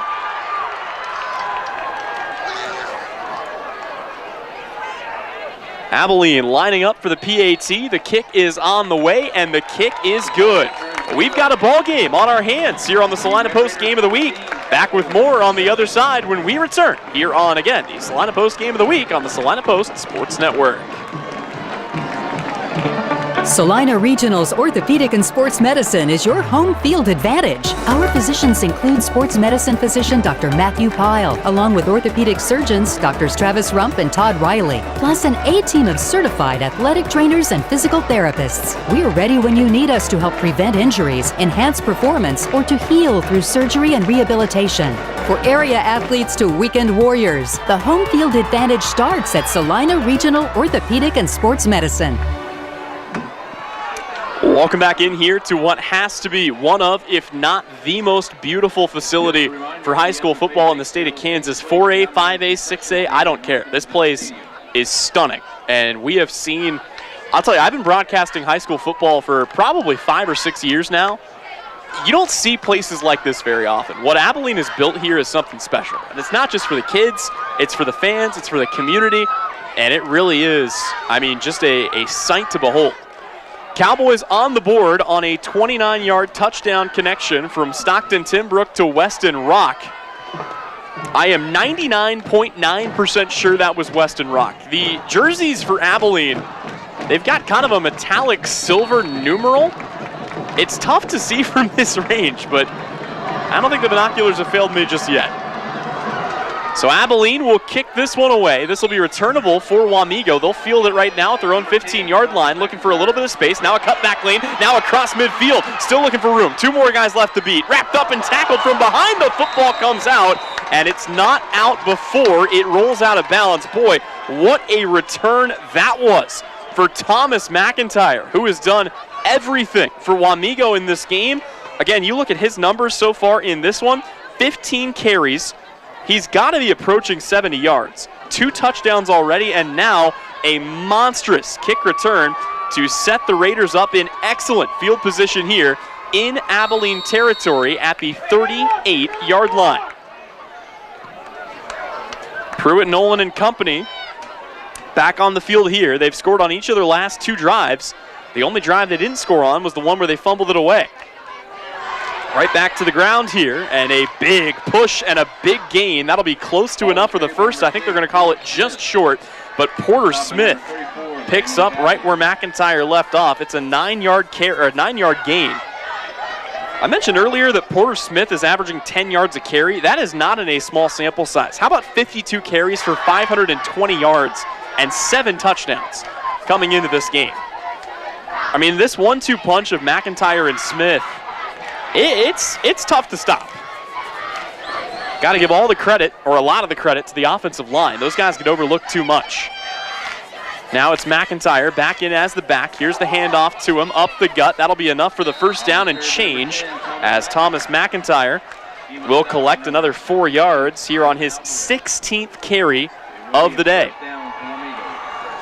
7 minutes and 40 seconds to go. Weston Rock's image up on the video board here at Abilene, and you gotta love that. Weston Rock's photo, it says rock the house. You got people making some noise. Always appreciate a good football punt here and there. But back to work here go Pruitt, Nolan, and company. Again, it's McIntyre tucked in, sidecar left. They will go to the air. Nolan fires over the middle, wide open as the catch is made. He'll get down to about the 8-yard line. And that is hauled in once again by Trayton Beckman. Wamego not wanting to give Abilene time to get set here, but they are going to fumble the snap. McIntyre has to jump on it. He tried to get back up, but the high school rule is if you're down, you're down. So after a huge play to Trayton Beckman, Wamego goes backwards. And that'll hurt, as it was about a 20-yard gain to Beckman. McIntyre is going to be credited with the loss of yards there. And how about this? 2nd and goal from the 18. Well, you don't see that every day. See if they want to go to the air or keep it on the ground here on 2nd down. Once again, Nolan back in the pistol. 1 receiver split out wide to either side. Handoff up the gut to McIntyre. Good stop there by the Abilene defense. And it's a short gain of about 2 for McIntyre, but that's what Abilene needed right now, or right there. Now you're looking at 3rd and goal from about the 16. And you would think this is where we would see the Raiders go to the air for what would just be the 4th time today. McIntyre is the back. Keep an eye on the passing game here, though, as once again the tight end is motioned from left to right. Snap back to Nolan. He'll fake the handoff. They do, in fact, want to go to the air. Now he's flushed out. Rolling to his right. Looking to the end zone. Pump fakes. Now he's going to just step out of bounds at the 10. So it's a gain of 6 for Pruitt Nolan. And it is going to bring up 4th down and goal from the 10-yard line. And I think from here we're going to see the field goal unit for the first time today.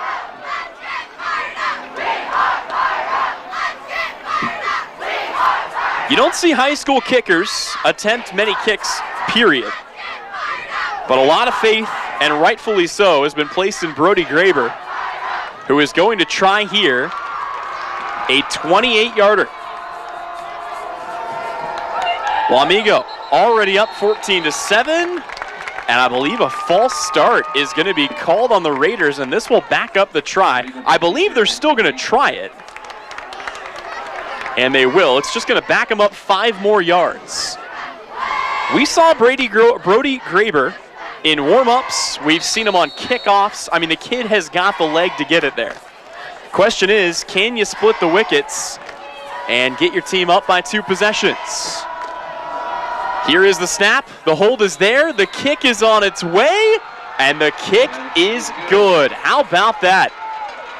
33-yard field goal make for Brody Graber, and Wamego leads it 17-7. We'll step away, but when we come back, more high school game of the week. 5:40 to play before halftime. Again, Wamego on top, 17-7, here on the Salina Post Sports Network.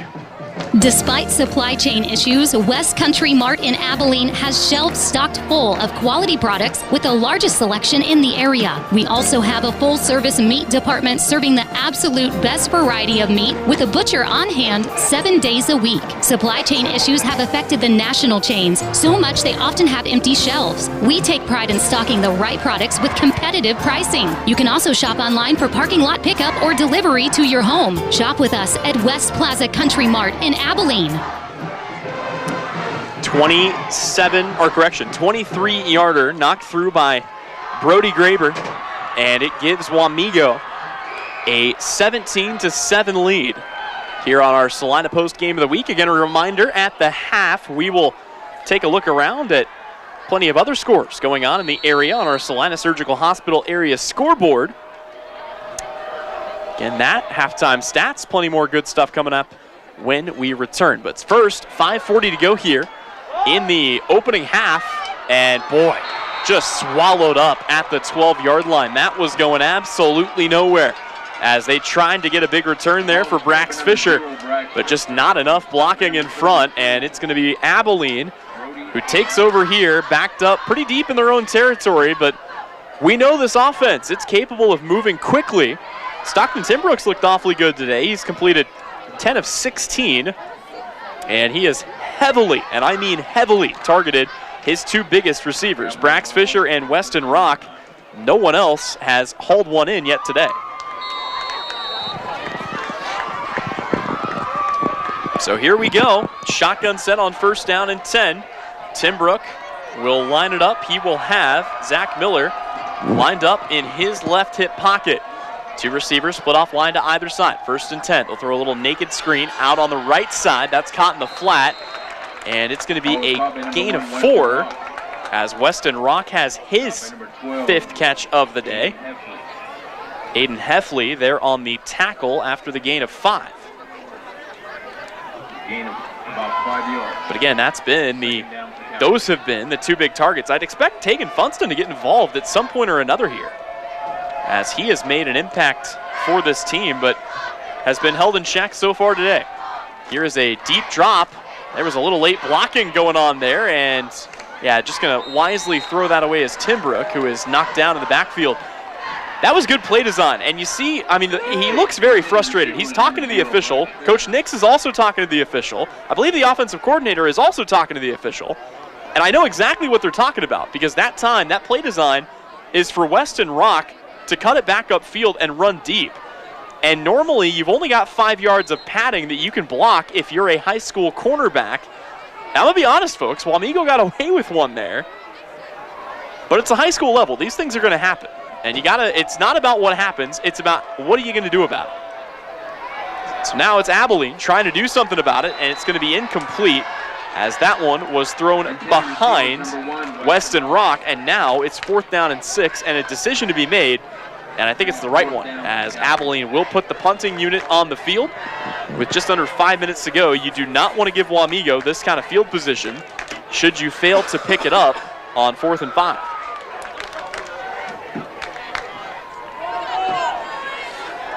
So again, for as good as Abilene's offense has been today, just one long drive and a score. Aside from that, they've been held in check. Their 3rd 3 and out of the day. Back deep to return this punt is Caden Kern. It'll take a bounce, and Kern will let it roll right about midfield. So the Wamego offense is going to come back out in Cowboy territory at about the 49-yard line. And that's not bad field position at all. Again, 4 minutes and 44 seconds to go. They've done most, if not all, of their damage on the ground. They have only attempted 3 passes in this game with Pruitt Nolan. Wouldn't be surprised if they take some more time here and run it on the ground and maybe try to eat up some of this clock en route to another score. But If they take another touchdown here, they can double up because they will get the football to start the third quarter. Thomas McIntyre's handled most of the carries. He'll take another up the middle, and he will be stuffed after a gain of maybe 2. That is the 18th carry of the day for Thomas McIntyre. I know I keep bringing up the stat, and I'm sure the Wamego people at home are probably yelling at their TVs right now saying, well, he does that all the time. But when you look at the split, at least in the stats on the season, I mean, I kind of expected to see a little bit more of an even split between McIntyre. Again, 75 carries for McIntyre, 52 for Smith. Not 50-50, but certainly not this, as McIntyre will take it up for a gain of 8. But look, if Thomas McIntyre is going to get you 7 yards a carry, I mean, look, you get 4 yards a carry, you never have to punt. First down for Wamego. That's big math for you right there. 1st and 10 after they pick up another at the 39. Wamego continues to drive. Final 4 minutes of the first half coming at you here. Again, Nolan back in the shotgun, takes the snap, fires it out. He's got a completion off on the right-hand side, and that will go for a gain of 6 as it is hauled in on the near side there by Harper Lowell.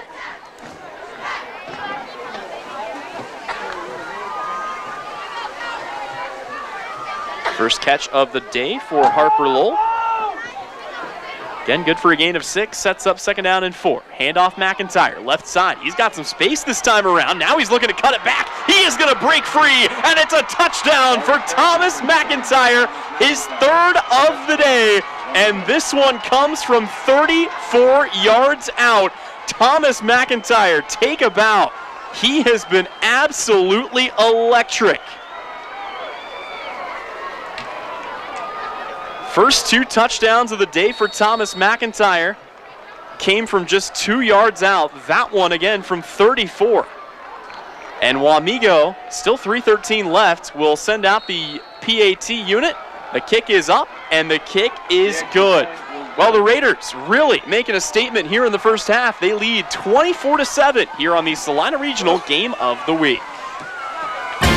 APAC Kansas Incorporated has been building the Heartland from the ground up for over a century. From the supply of aggregate materials, hot mix asphalt, and concrete to the construction of roads and bridges, we do it all. You've seen our trucks, and now we want to hire you. APAC in Salina is growing, and we are hiring for all positions. From truck drivers to mechanics, general laborers, and construction, APAC has your next career. For more details, visit the job links page at salinapost.com. Great pay and benefits, APAC is an equal opportunity employer.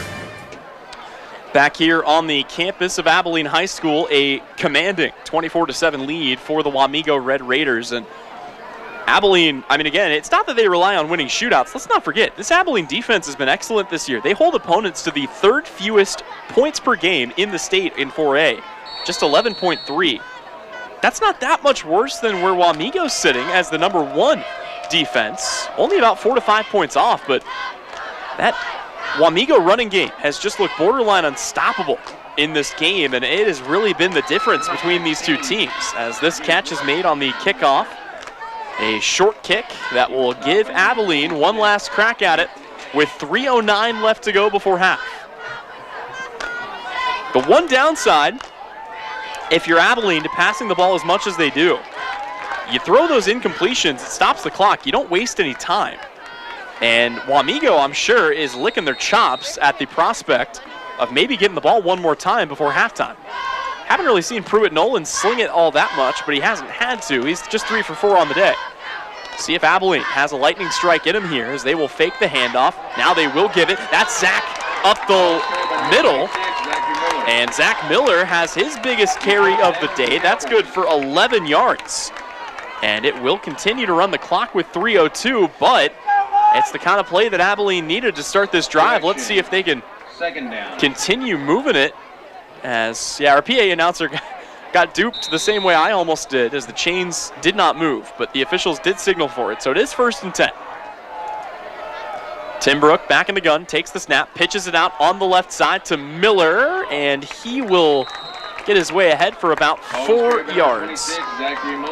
And this seems like a respectable move out of Abilene. They know it's more or less what I just said. They don't want to put themselves in a position where they give Wamego the ball back with a whole lot of time. Wamego also not really expecting the run. They've used that to their advantage as well. Let's see if they can find a way to make something big happen here.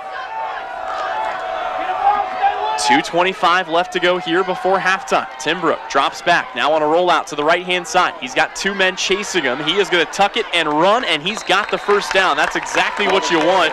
It's a 7-yard gain for Stockton Timbrook. He is not a dual-threat quarterback, but he is very good when he scrambles, kind of an Alex Smith type.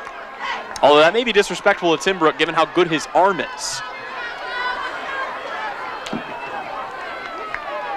So that will stop the clock as Timbrook ducked out of bounds. 2:17 left to go here. Cowboys sitting right about midfield. Abilene in need, and I mean need, of a score here before break. Timbrook drops back, fires over the middle. It is tipped.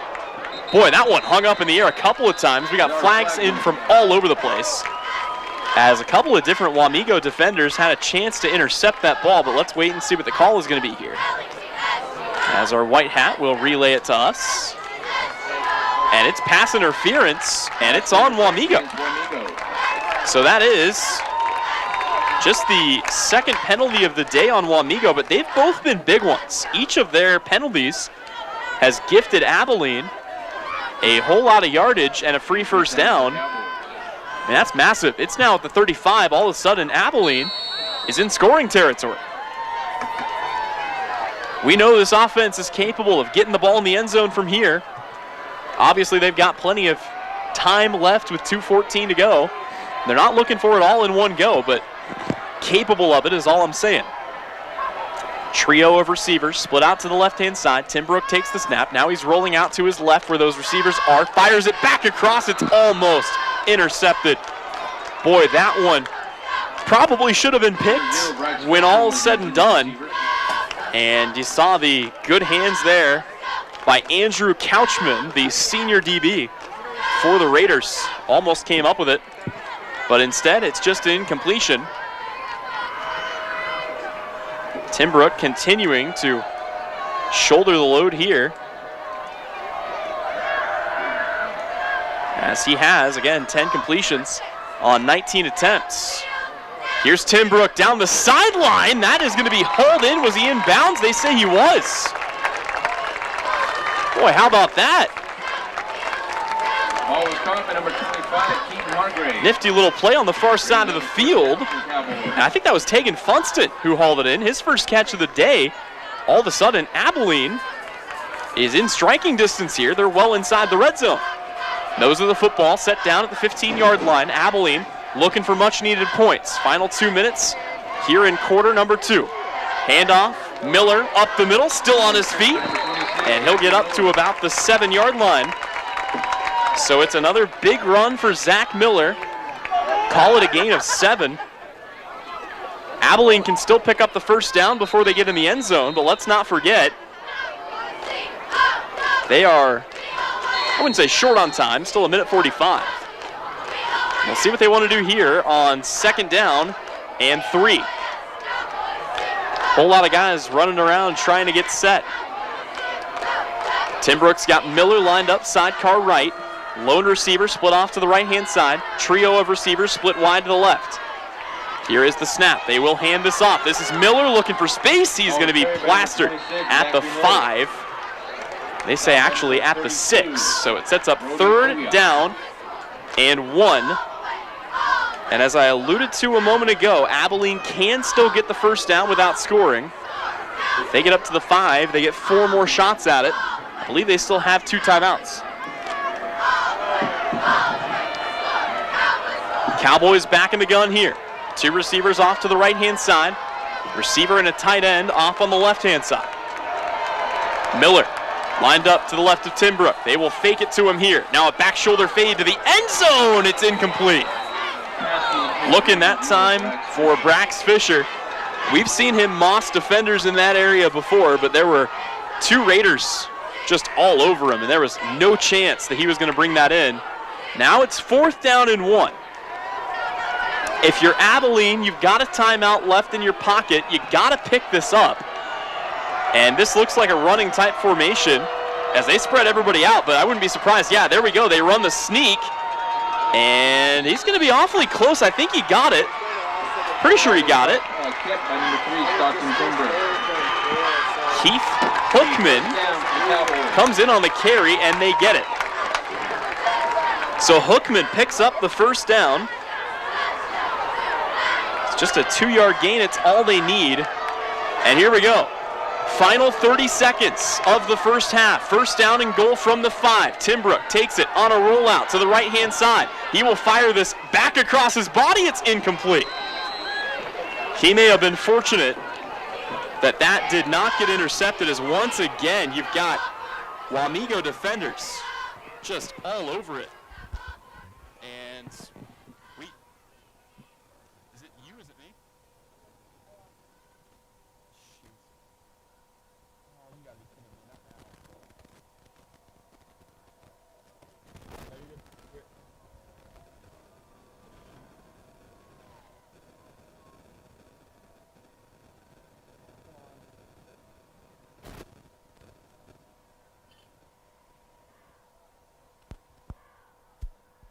You gotta be kidding. Who was that?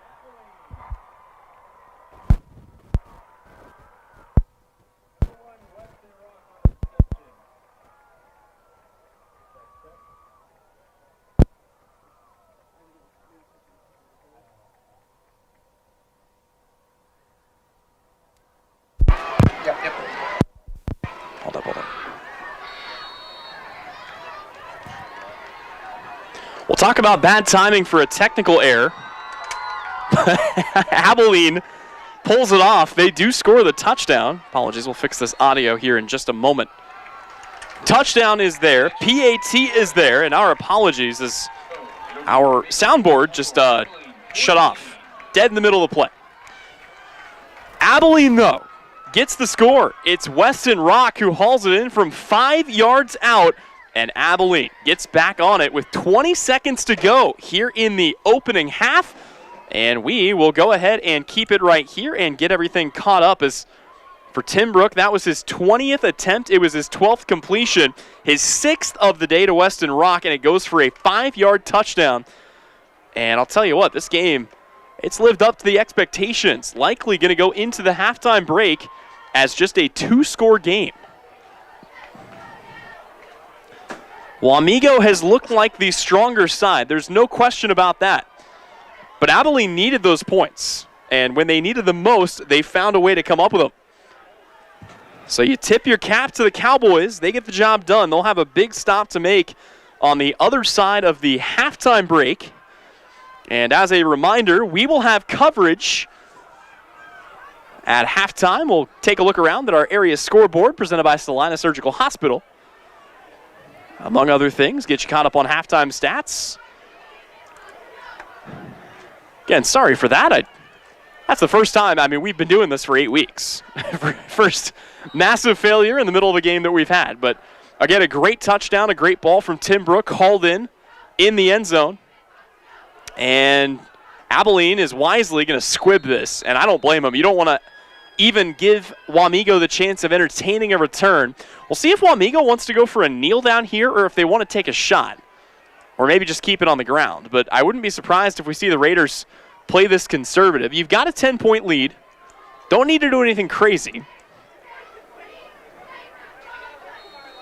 But again, we'll have to see what they elect to do. And it looks like it is, in fact, kneel-down formation for the Raiders. And they are content to take a 24-14 lead into the break. That is the halftime score here on our Game of the Week on the Salina Post. Again, a good one so far. We'll be back with second half action. But first, it's the halftime report, and that starts now here on the Salina Regional Game of the Week. Fall is full of great activities that keep us on the road. When you return to home sweet home, your sewer backing up into the house is the last thing you want to find. Now is the time to dial up Salina Septic Service and their 24-hour service. They will find the problem, fix the problem, and prevent future problems with the Septic Plus Protection Club. Special pricing and worry-free maintenance. Salina Septic Service, taking care of you now and preventing septic problems in the future. Find them online at salinasepticservice.com. Insurance is something we all need in our business, home, car, and life. But do you really understand what's covered? And most importantly, what you are paying for? Hi, this is Rob Carlson in the Salina office of Smart Insurance. Change is good, especially if you haven't looked at your insurance policy lately. I can help you understand what you need and where the gaps are in your coverage. We provide free quotes and take pride in looking out for you. Smart Insurance, with locations in Salina, Abilene, and Harrington. Give us a call today.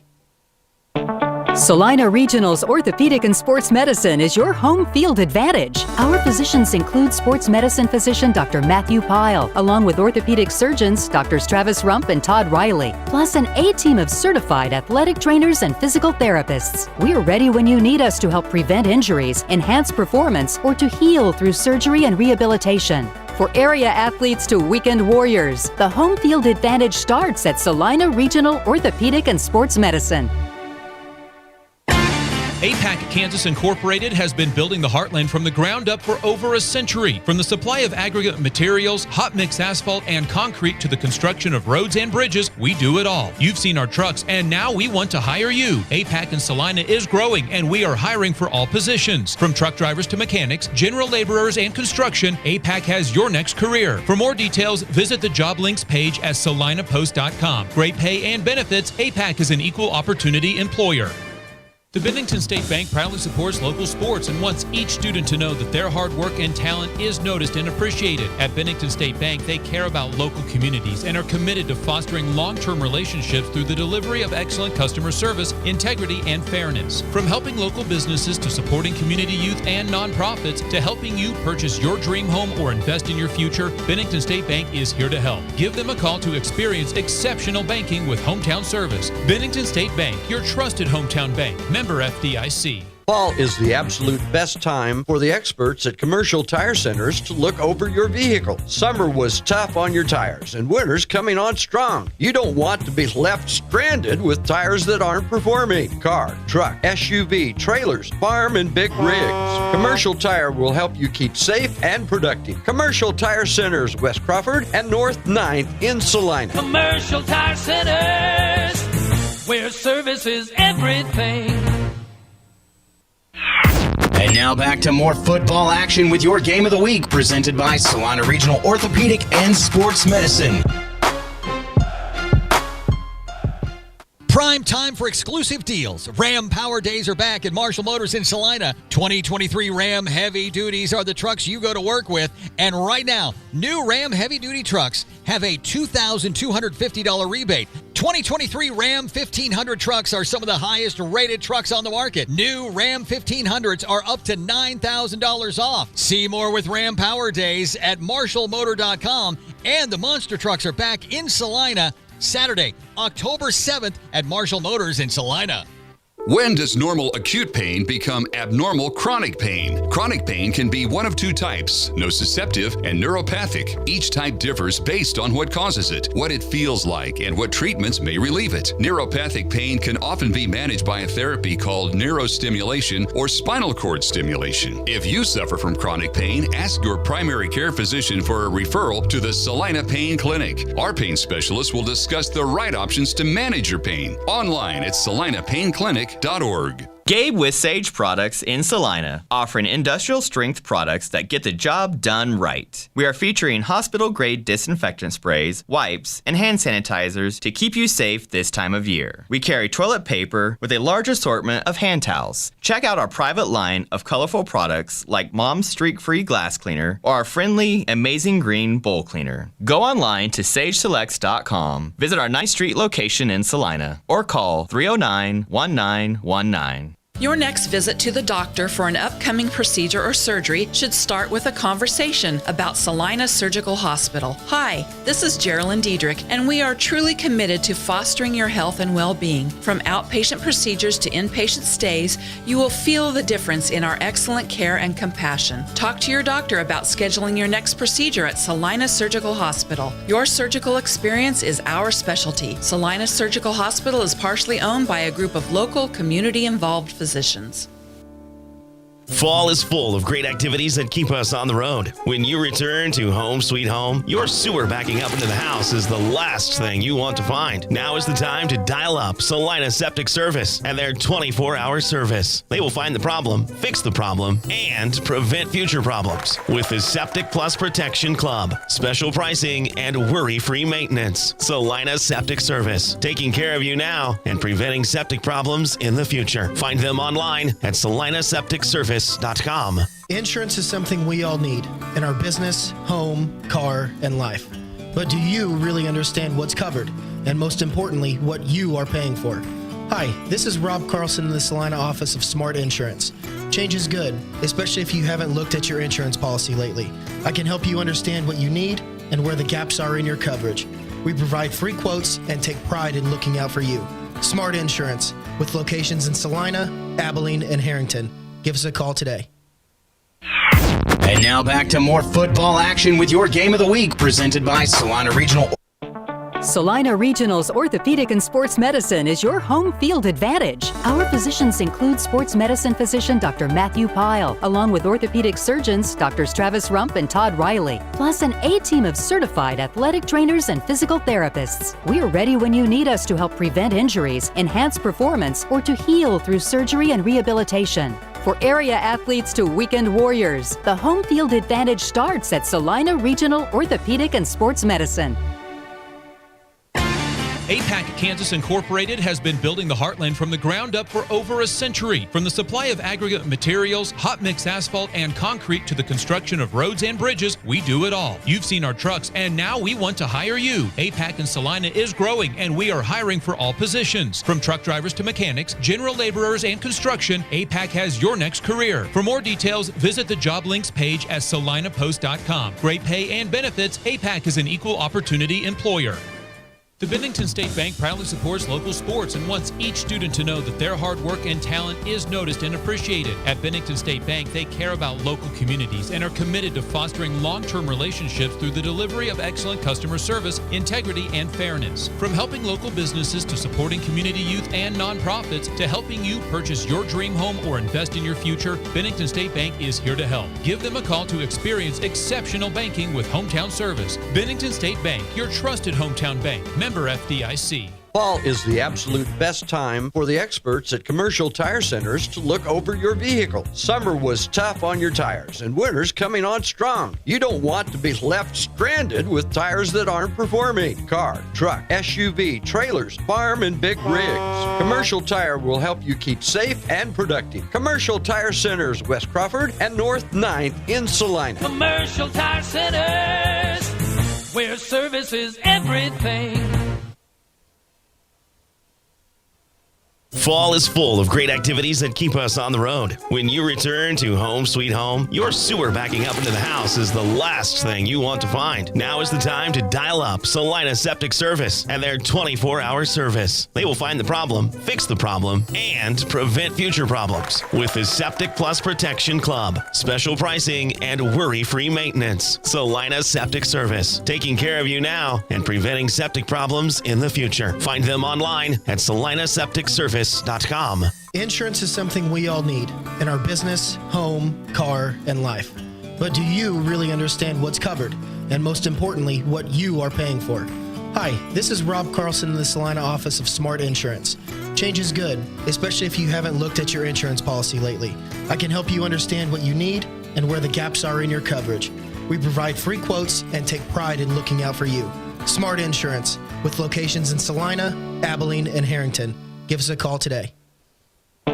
Salina Regional's Orthopedic and Sports Medicine is your home field advantage. Our physicians include sports medicine physician Dr. Matthew Pyle, along with orthopedic surgeons Drs. Travis Rump and Todd Riley, plus an A-team of certified athletic trainers and physical therapists. We're ready when you need us to help prevent injuries, enhance performance, or to heal through surgery and rehabilitation. For area athletes to weekend warriors, the home field advantage starts at Salina Regional Orthopedic and Sports Medicine. APAC Kansas Incorporated has been building the Heartland from the ground up for over a century. From the supply of aggregate materials, hot mix asphalt, and concrete to the construction of roads and bridges, we do it all. You've seen our trucks, and now we want to hire you. APAC in Salina is growing, and we are hiring for all positions. From truck drivers to mechanics, general laborers, and construction, APAC has your next career. For more details, visit the job links page at salinapost.com. Great pay and benefits, APAC is an equal opportunity employer. The Bennington State Bank proudly supports local sports and wants each student to know that their hard work and talent is noticed and appreciated. At Bennington State Bank, they care about local communities and are committed to fostering long-term relationships through the delivery of excellent customer service, integrity, and fairness. From helping local businesses to supporting community youth and nonprofits to helping you purchase your dream home or invest in your future, Bennington State Bank is here to help. Give them a call to experience exceptional banking with hometown service. Bennington State Bank, your trusted hometown bank. Member FDIC. Fall is the absolute best time for the experts at Commercial Tire Centers to look over your vehicle. Summer was tough on your tires, and winter's coming on strong. You don't want to be left stranded with tires that aren't performing. Car, truck, SUV, trailers, farm, and big rigs. Commercial Tire will help you keep safe and productive. Commercial Tire Centers, West Crawford and North 9th in Salina. Commercial Tire Centers, where service is everything. And now back to more football action with your Game of the Week, presented by Salina Regional Orthopedic and Sports Medicine. And with that one, I'll welcome you back in here on the campus of Abilene High School. Again, apologies for the longer than usual halftime break, as I had to make a quick run out to our backup kit and grab a couple extra batteries. And apologize for the technical difficulties earlier in the stream, but everything all taken care of. And here, of course, it is a 24-14 lead for the Wamego Red Raiders over the Abilene Cowboys. Let's take a look at some other scores happening on our Salina Surgical Hospital scoreboard. And Rock Creek has bounced back. They are up 36-0 big on Concordia. Chapman is up 24-6 on Clearwater. Riley County leads Minneapolis 20-7. Again, that game is at the half. And maybe the biggest surprising score of the intermission so far, see Southeast of Saline leading Ellsworth. That part is not the surprise, but how about this, 8-0. Let's not forget, those two teams came into Week 8 last year at 7-0. Southeast of Saline was up big. I believe it was 42-0 at half. Ellsworth is holding their own, and they have really been the team, other than Clay Center, that has given SES a big run for their money. That will be one we will continue to keep an eye on throughout the course of the evening. Again, trying to keep up with some other scores happening around in our area. We will be sure to get you more on the other side of the break. Also, get you some halftime stats from this one. But for now, we will step away. And when we come back, it's more halftime coverage. Wamego leads Abilene 24-14 here on the on the Salina Post Game of the Week. Prime time for exclusive deals. Ram Power Days are back at Marshall Motors in Salina. 2023 Ram Heavy Duties are the trucks you go to work with. And right now, new Ram Heavy Duty trucks have a $2,250 rebate. 2023 Ram 1500 trucks are some of the highest rated trucks on the market. New Ram 1500s are up to $9,000 off. See more with Ram Power Days at marshallmotor.com. And the monster trucks are back in Salina Saturday, October 7th at Marshall Motors in Salina. When does normal acute pain become abnormal chronic pain? Chronic pain can be one of two types, nociceptive and neuropathic. Each type differs based on what causes it, what it feels like, and what treatments may relieve it. Neuropathic pain can often be managed by a therapy called neurostimulation or spinal cord stimulation. If you suffer from chronic pain, ask your primary care physician for a referral to the Salina Pain Clinic. Our pain specialists will discuss the right options to manage your pain. Online at salinapainclinic.org. Gabe with Sage Products in Salina, offering industrial strength products that get the job done right. We are featuring hospital-grade disinfectant sprays, wipes, and hand sanitizers to keep you safe this time of year. We carry toilet paper with a large assortment of hand towels. Check out our private line of colorful products like Mom's Streak-Free Glass Cleaner or our friendly Amazing Green Bowl Cleaner. Go online to sageselects.com, visit our 9th Street location in Salina, or call 309-1919. Your next visit to the doctor for an upcoming procedure or surgery should start with a conversation about Salina Surgical Hospital. Hi, this is Geraldine Diedrich, and we are truly committed to fostering your health and well-being. From outpatient procedures to inpatient stays, you will feel the difference in our excellent care and compassion. Talk to your doctor about scheduling your next procedure at Salina Surgical Hospital. Your surgical experience is our specialty. Salina Surgical Hospital is partially owned by a group of local, community-involved physicians.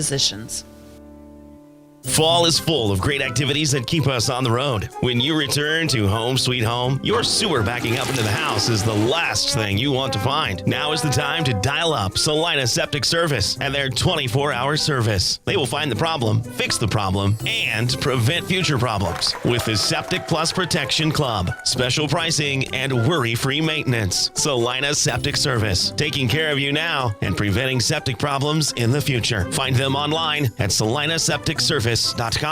Insurance is something we all need in our business, home, car, and life. But do you really understand what's covered? And most importantly, what you are paying for? Hi, this is Rob Carlson in the Salina office of Smart Insurance. Change is good, especially if you haven't looked at your insurance policy lately. I can help you understand what you need and where the gaps are in your coverage. We provide free quotes and take pride in looking out for you. Smart Insurance, with locations in Salina, Abilene, and Harrington.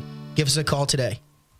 And now back to more football action with your Game of the Week, presented by Salina Regional Orthopedic and Sports Medicine. And with that, I want to welcome you back in here on the campus of Abilene High School. Tyler Henry alongside you. More scores to pass along to you on our halftime scoreboard presented by Salina Surgical Hospital.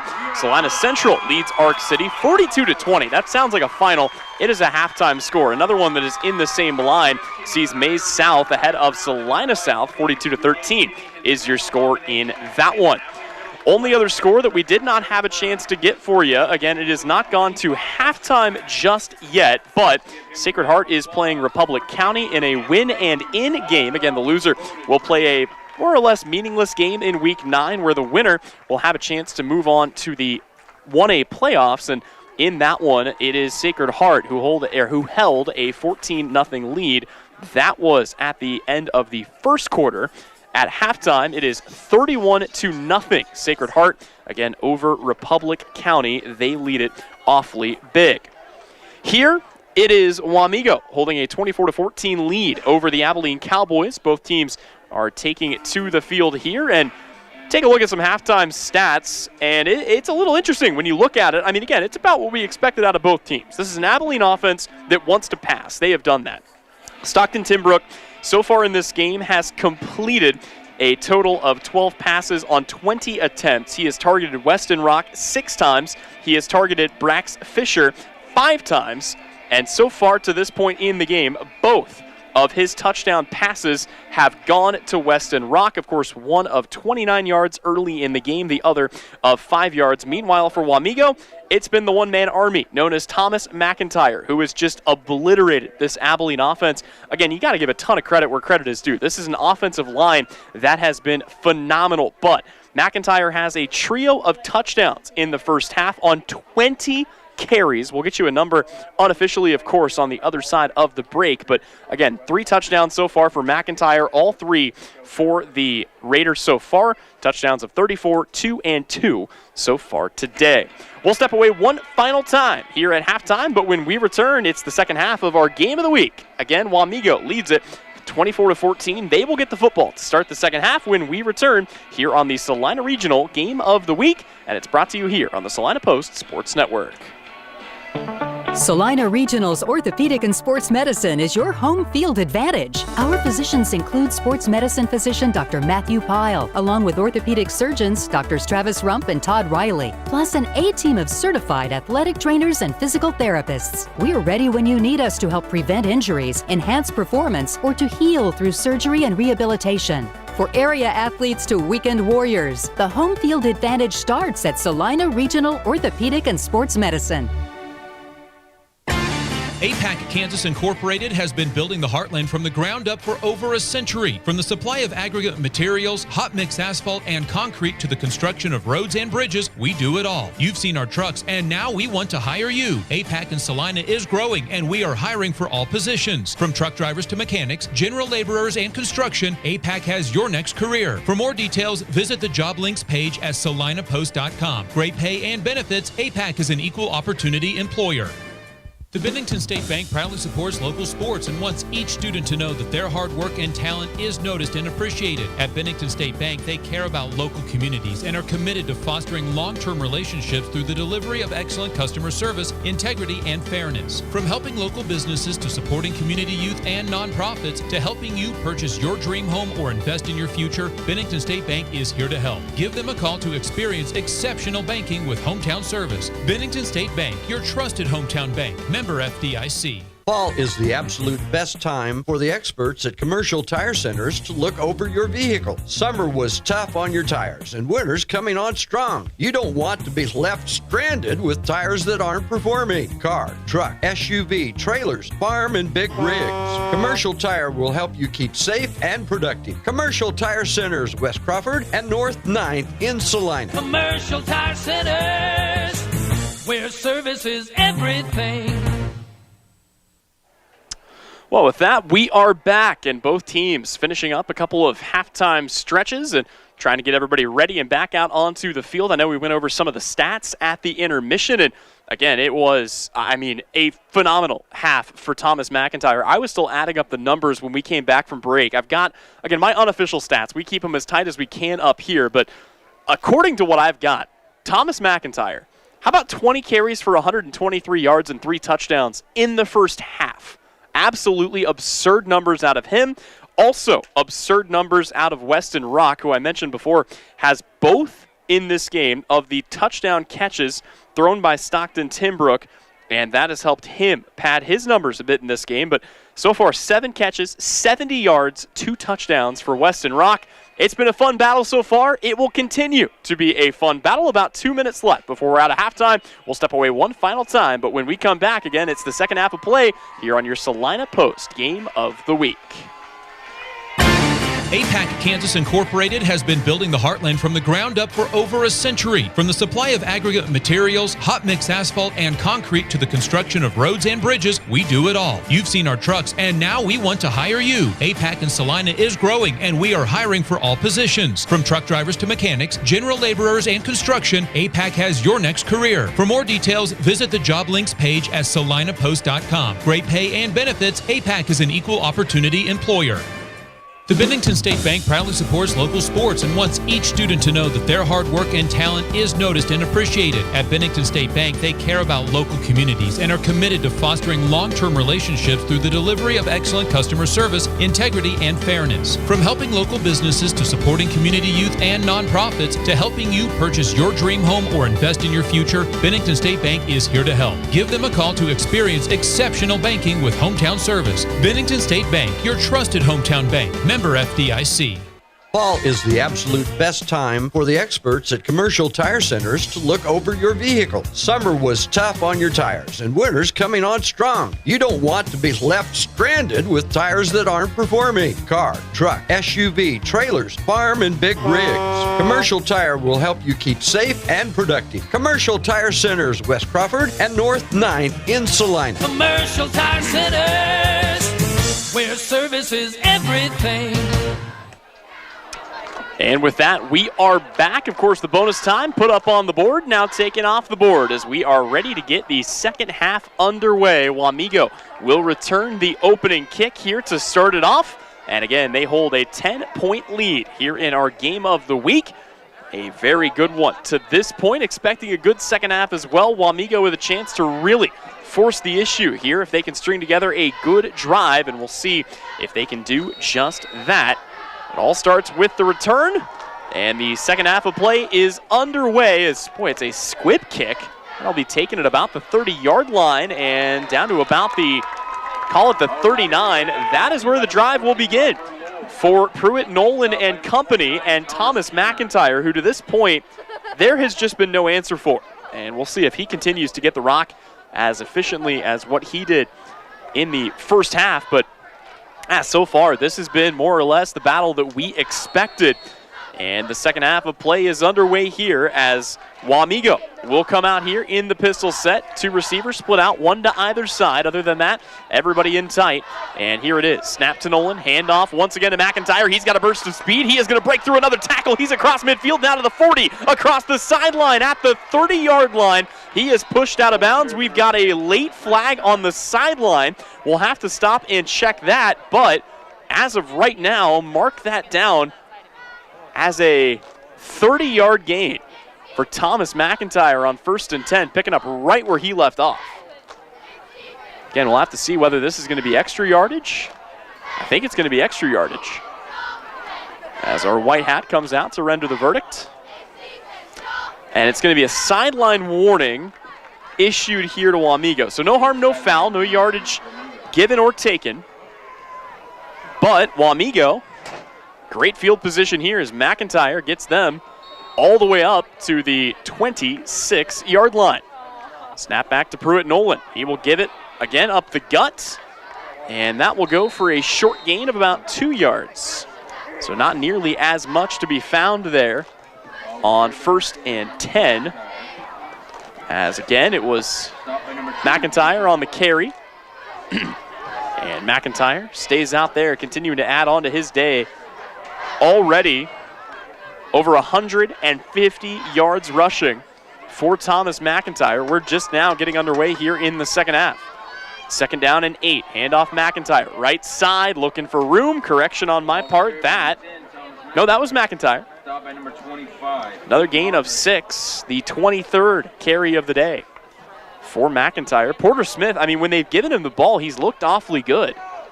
He has carries of 8, 1, and 9 in this game, but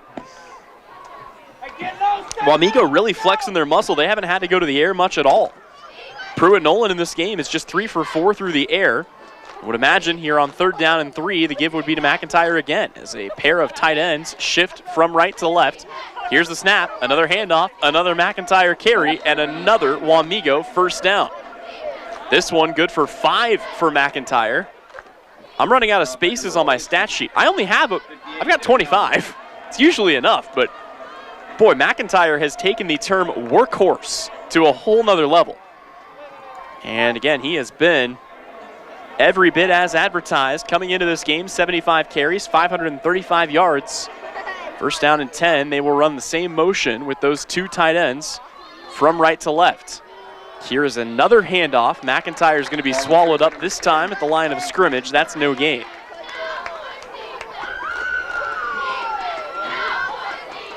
And it will give Abilene a chance now, for the first time in a long time, to see Wamego in 2nd down and long. For the most part, Wamego's kind of just kept chugging right along. And that has allowed them to put themselves in a lot of 2nd and short, 3rd and short type situations. But again, here, it is a 2nd down and 12. McIntyre still in the game, lined up sidecar right of Pruitt Nolan. 1 receiver split out wide to either side. 4 on the front here for the Cowboys. Here's the snap. They will give this on the end around, and that's going nowhere. Boy, Abilene all over it as they tried to give that on the outside. It was a sweep play, and they tried to run it that time with Drew Erickson. And Erickson just got stood up and dropped with forward progress. They will put him down at the 19, but this is the longest 3rd down that Wamego has faced all day. 3rd down and 14. Likely going to have to see Nolan go to the air here. Again, only 4 attempts, 3 completions for Pruitt Nolan. Here's the drop back. He will fire this to the end zone. It's incomplete. As he was looking to link that up with Trayton Beckman, it would have been their third connection of the day. Instead, it's 4th down, and I love this. The field goal unit comes onto the field. Again, there just are not a lot of high school kickers that you trust at this range, but we've already seen in this game a 23-yarder made by Brody Graber. Here, he is going to have a chance to try his hand at a 35-yarder. And I think Wamego is going to have to take a timeout, and they will. So Wamego will take a timeout here, as they did not have as many players as they would like on the field. One other game that I wanted to give you an update on our Salina Surgical Hospital area scoreboard. It's between two of the top teams in Class 2A, the number 1 and number 2 teams respectively. And the defending state champions in 2A, Nemaha Central, leads Sabetha 14-0. That game with 5:08 left to go here in the third quarter.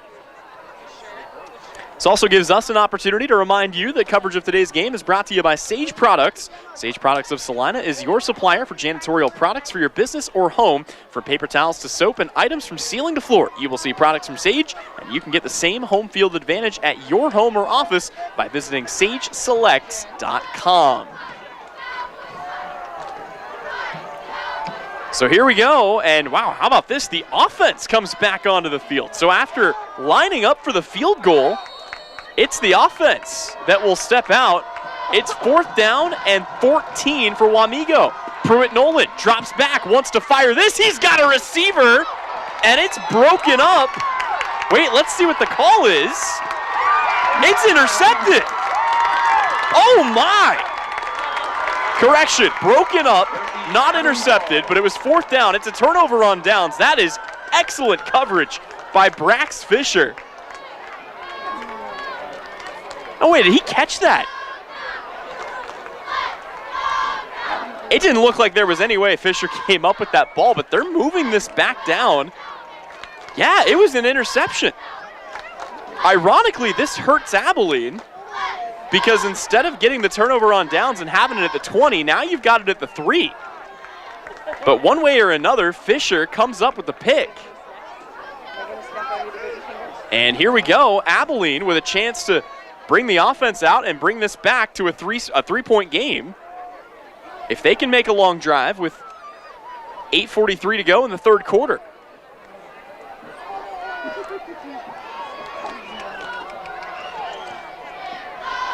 First interception of the day for either quarterback, thrown by Pruitt Nolan. Now here comes Stockton Timbrook really quickly for Brax Fisher. That is his 2nd pick of the year. Timbrook is going to have to take this snap from his own end zone, and he will here. Fires it out over the middle, quick hit, and dropped at about the 6-yard line after a short gain. They're going to say he gets about 4. And there he is again. Weston Rock has his 8th catch of the day, as Timbrook goes right back to the air here on 1st down. We'll see if they run it back on 2nd and 5. 3-receiver bunch here at the near side of your screen.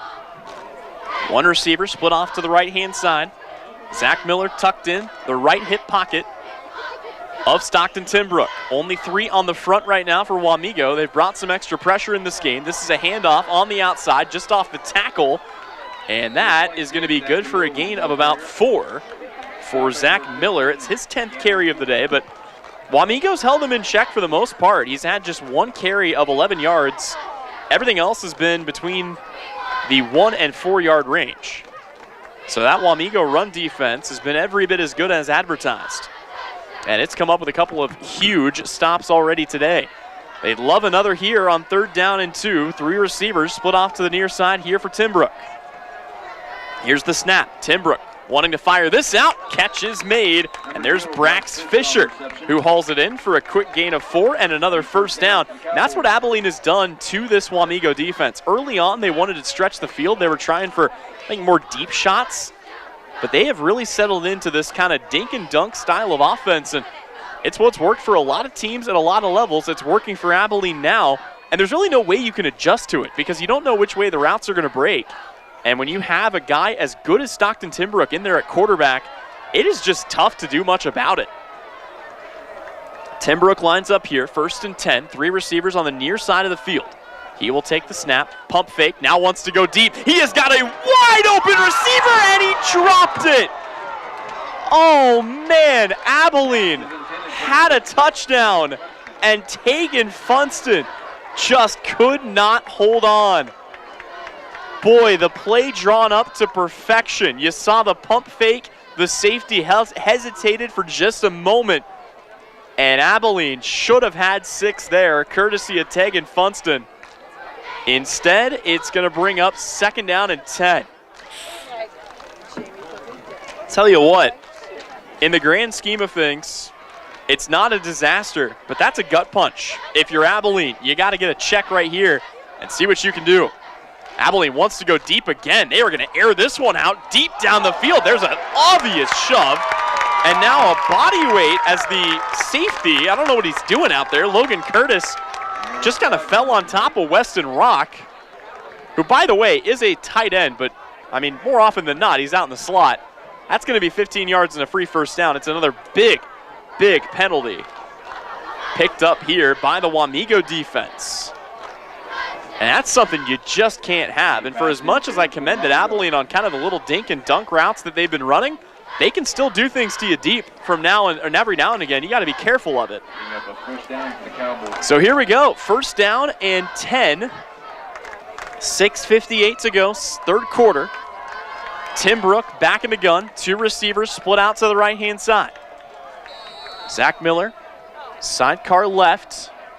Tight end comes in motion. They'll fake it to him. They'll hand it to Miller. Miller's going to be upended at the 30. He goes absolutely nowhere. And for Miller, it is the 3rd 0-yard gain of the day, as that Wamego run defense has simply allowed nothing to Abilene. Again, their 2 biggest runs of the day. Miller broke one off for 11, and Timbrook broke one off for 7, but it was on a scramble.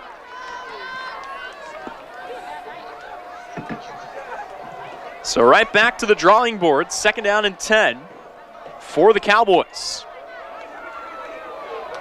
Same look here. 2 receivers off to the right-hand side, 1 in the slot, 1 out wide. Lone receiver in single coverage here at the bottom of your screen. Keep an eye on that. That's Brax Fisher. Rock is the motion man, and just overthrown as they were looking that way for him.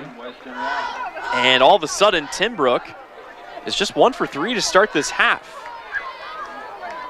Again, should have probably had a touchdown. I'm not trying to harp on it too much, but you talk about a momentum swinging play, that would have certainly been what the Cowboys were looking for, as they needed a big play of some sort, but that would have brought this game within 3. Instead, they're looking at a 3rd down and 10. 3 receiving options off on the right-hand side.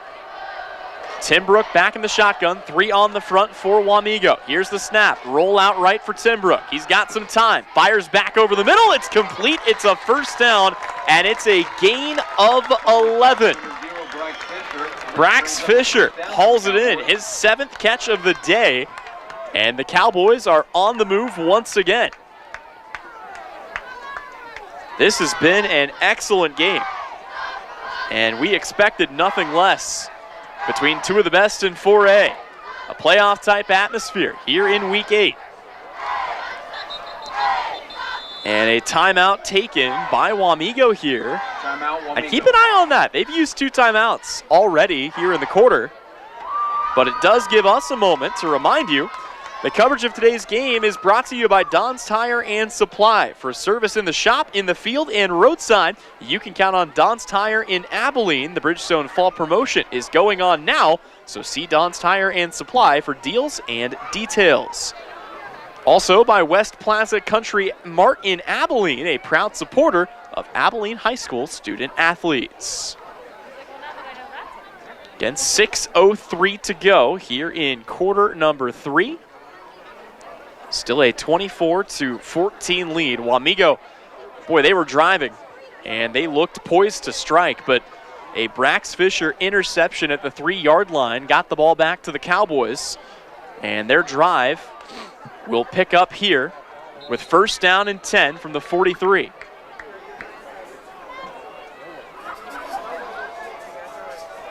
Cowboys have not done much to establish the run, but like in a lot of other games this season, they really haven't needed to with how potent that passing offense is. Here, the 3 receiver set is off to the left-hand side, and it's Tim Brook back in the gun here. He'll take the snap from his own 40-yard line. And boy, tried to throw a quick one over the middle, and there was a miscommunication somewhere there because Brax Fisher was not looking for it.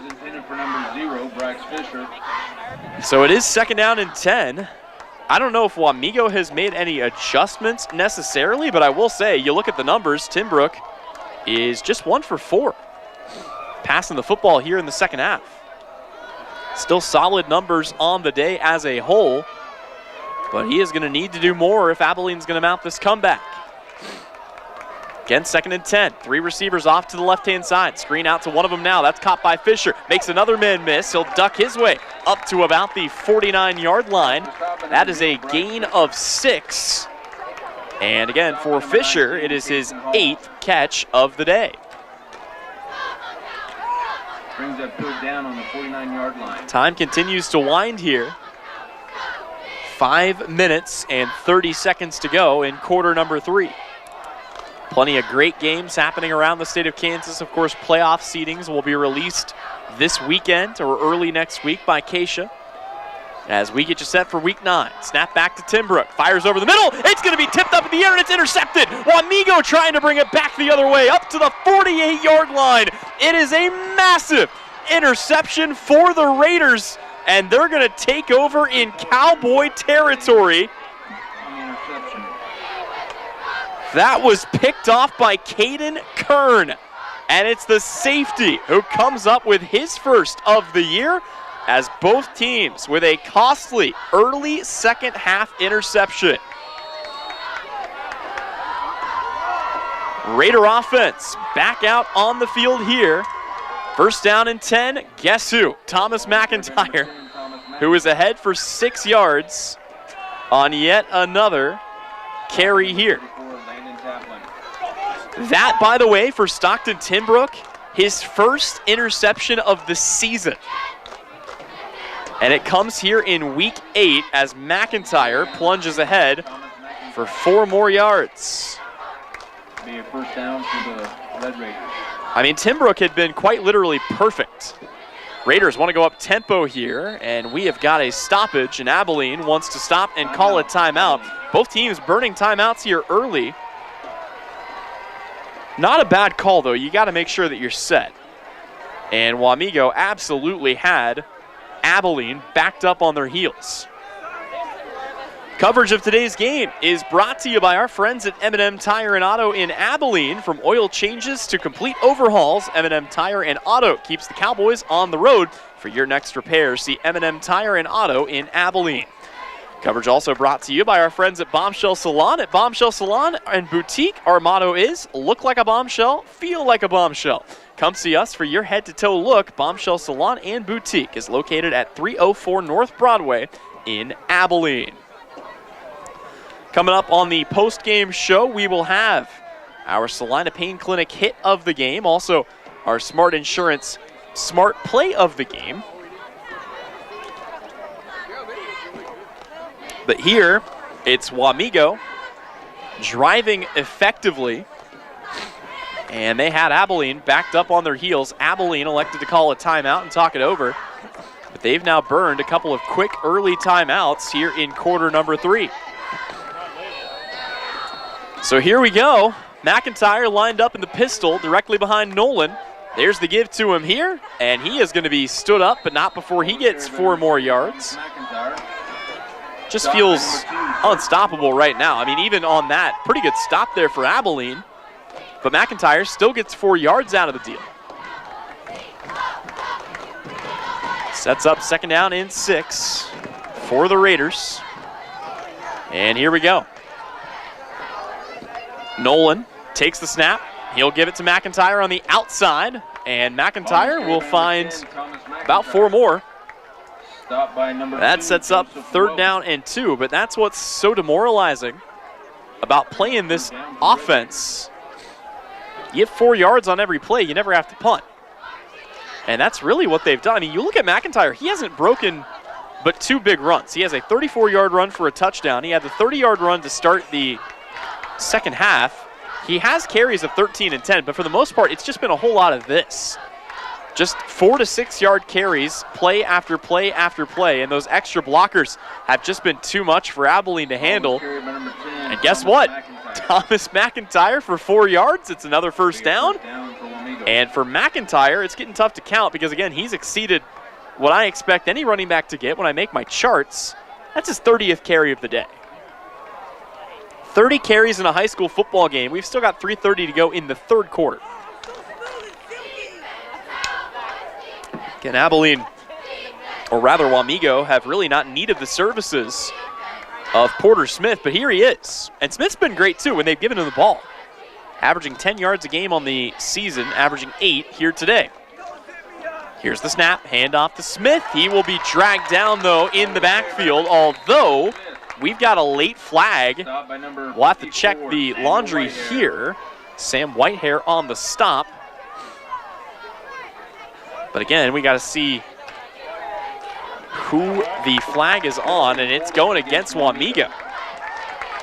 So that'll back up the Raiders here. And suddenly, Abilene catches a bit of a break. They're going to get them with a hold, I believe. See, it should be 5. No, it's going to be 10 from the spot. So the down remains. It is now first down and 20. And if you're Abilene, this is exactly what you want. They've already picked off Pruitt Nolan once here. I wouldn't be terribly surprised if we do see Wamego keep it on the ground here. We'll see what they elect to do. Nolan takes the snap. They do want to go to the air, fire it out quickly on the right side. The catch is made, and it is a gain of about 6. Brock Weeks is the one who hauls it in. That is the 4th completion for Pruitt Nolan. Again, so far in this game, limited attempts, but that's been the story all year. When your running game is as efficient as what the Raiders is, you don't really need to go to the air all that often. Might need to go to the air here, though, on 2nd down and 15. Instead, they'll give it to McIntyre. And McIntyre continues twisting his way up to the 20. He is going to gain 12 yards on the play and set up a much easier 3rd down and 4 as, boy, I think there was a Cowboy down on the field very briefly, and I think they almost called for an injury timeout. Actually, they are going to call for an injury timeout as we've got a Cowboy coming off the field here. Trying to see who that is.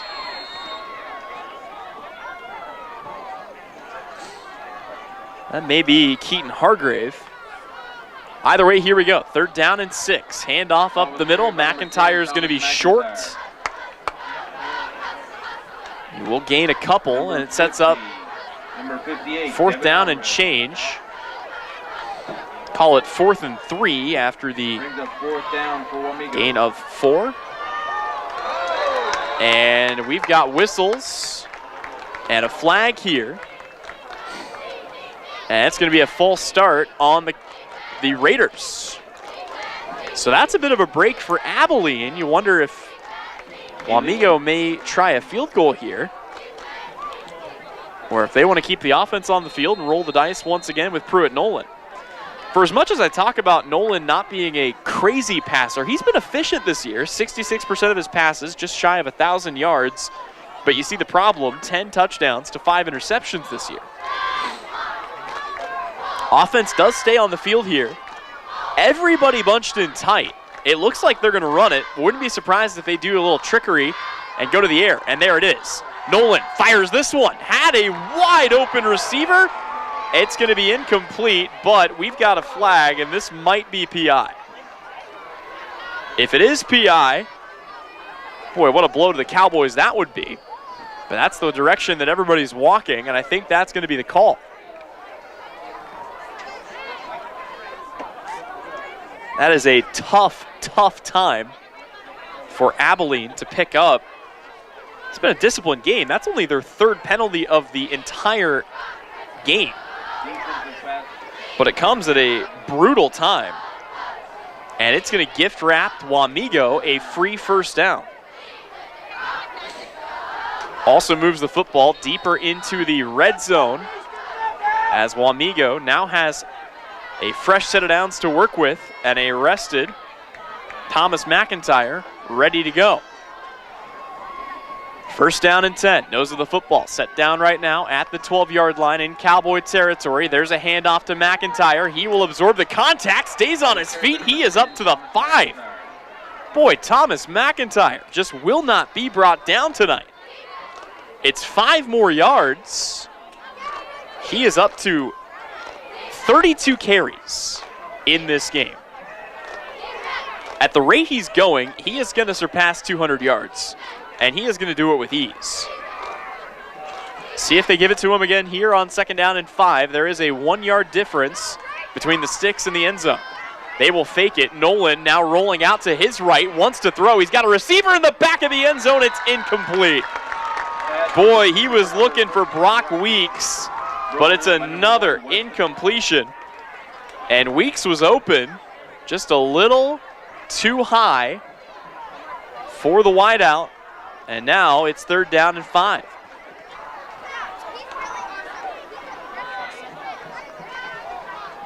Again, the nose of the football is set down at the 6. The line to gain is the 1. So it's very possible that Wamego could pick up the first down here and not score it, but they're thinking 6. They will spread it out here. One receiver split out wide to either side. McIntyre lined up in the pistol. Directly behind Pruitt Nolan. Snap back to Nolan. Here's the handoff. Trying to get it up the middle. He is stuffed. Second effort. He will try it. Gets back to the original line of scrimmage. But that is an excellent job by the Abilene defense. They stand tall. And they are going to force a field goal try out of the Raiders offense. And how about that? I mean, let's be completely honest. Early on in this game, Wamego's offense was pushing the Abilene defense around. And Abilene's defense, whatever adjustments they made, they have been good ones. They will try the field goal when we come back, but that is going to bring us to the end of quarter number 3. Wamego still holding a lead, but only a 10-point one. It's 24-14 Raiders. Back with the 4th and final quarter. When we return, you are watching and listening to the Salina Post Game of the Week, brought to you by our friends at Salina Regional Orthopedic and Sports Medicine.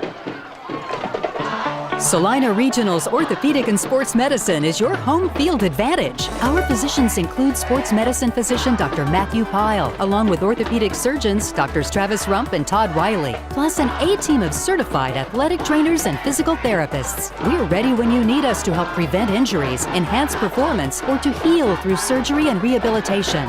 For area athletes to weekend warriors, the home field advantage starts at Salina Regional Orthopedic and Sports Medicine.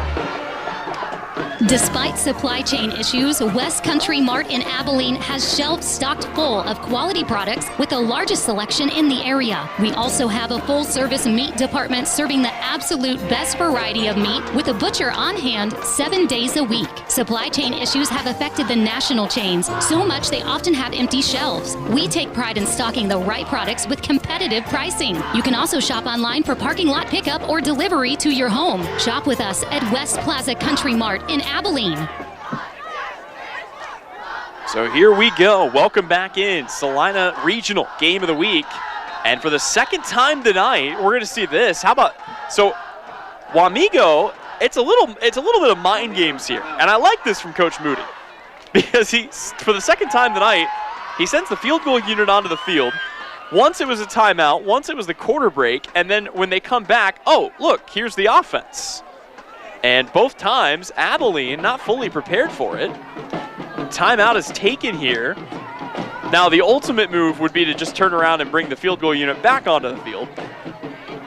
But we will see which unit it is that comes out for what is going to be a 4th down and 5 try. It's not that Wamego needs a touchdown here. You're up by 10. Problem is, you make a field goal, 2 touchdowns and 2 extra points is still enough to beat you. And that, I'm sure right now, is the math that is mathing over on the far sideline. Also, really quick, just a fun fact about Weston Moody. I'm sure the Wamego folks know this. He is the Spanish teacher out at Wamego High School. He told me one of the most annoying things to him is when guys don't pronounce the Hispanic last names correctly. And I completely agree. Offense on the field for Wamego. They're going to run it here. McIntyre lined up to the right of Nolan. Nolan on a rollout once again. He doesn't have any receivers over there. Now he throws it back across his body. It's tipped into the end zone, and it's caught. Touchdown Wamego on a tip drill in the back of the end zone. My goodness. Couldn't see who exactly that was from all the way up here in the press box. Still trying to get confirmation on it, but wow, what a play. Oh, just how they drew it up.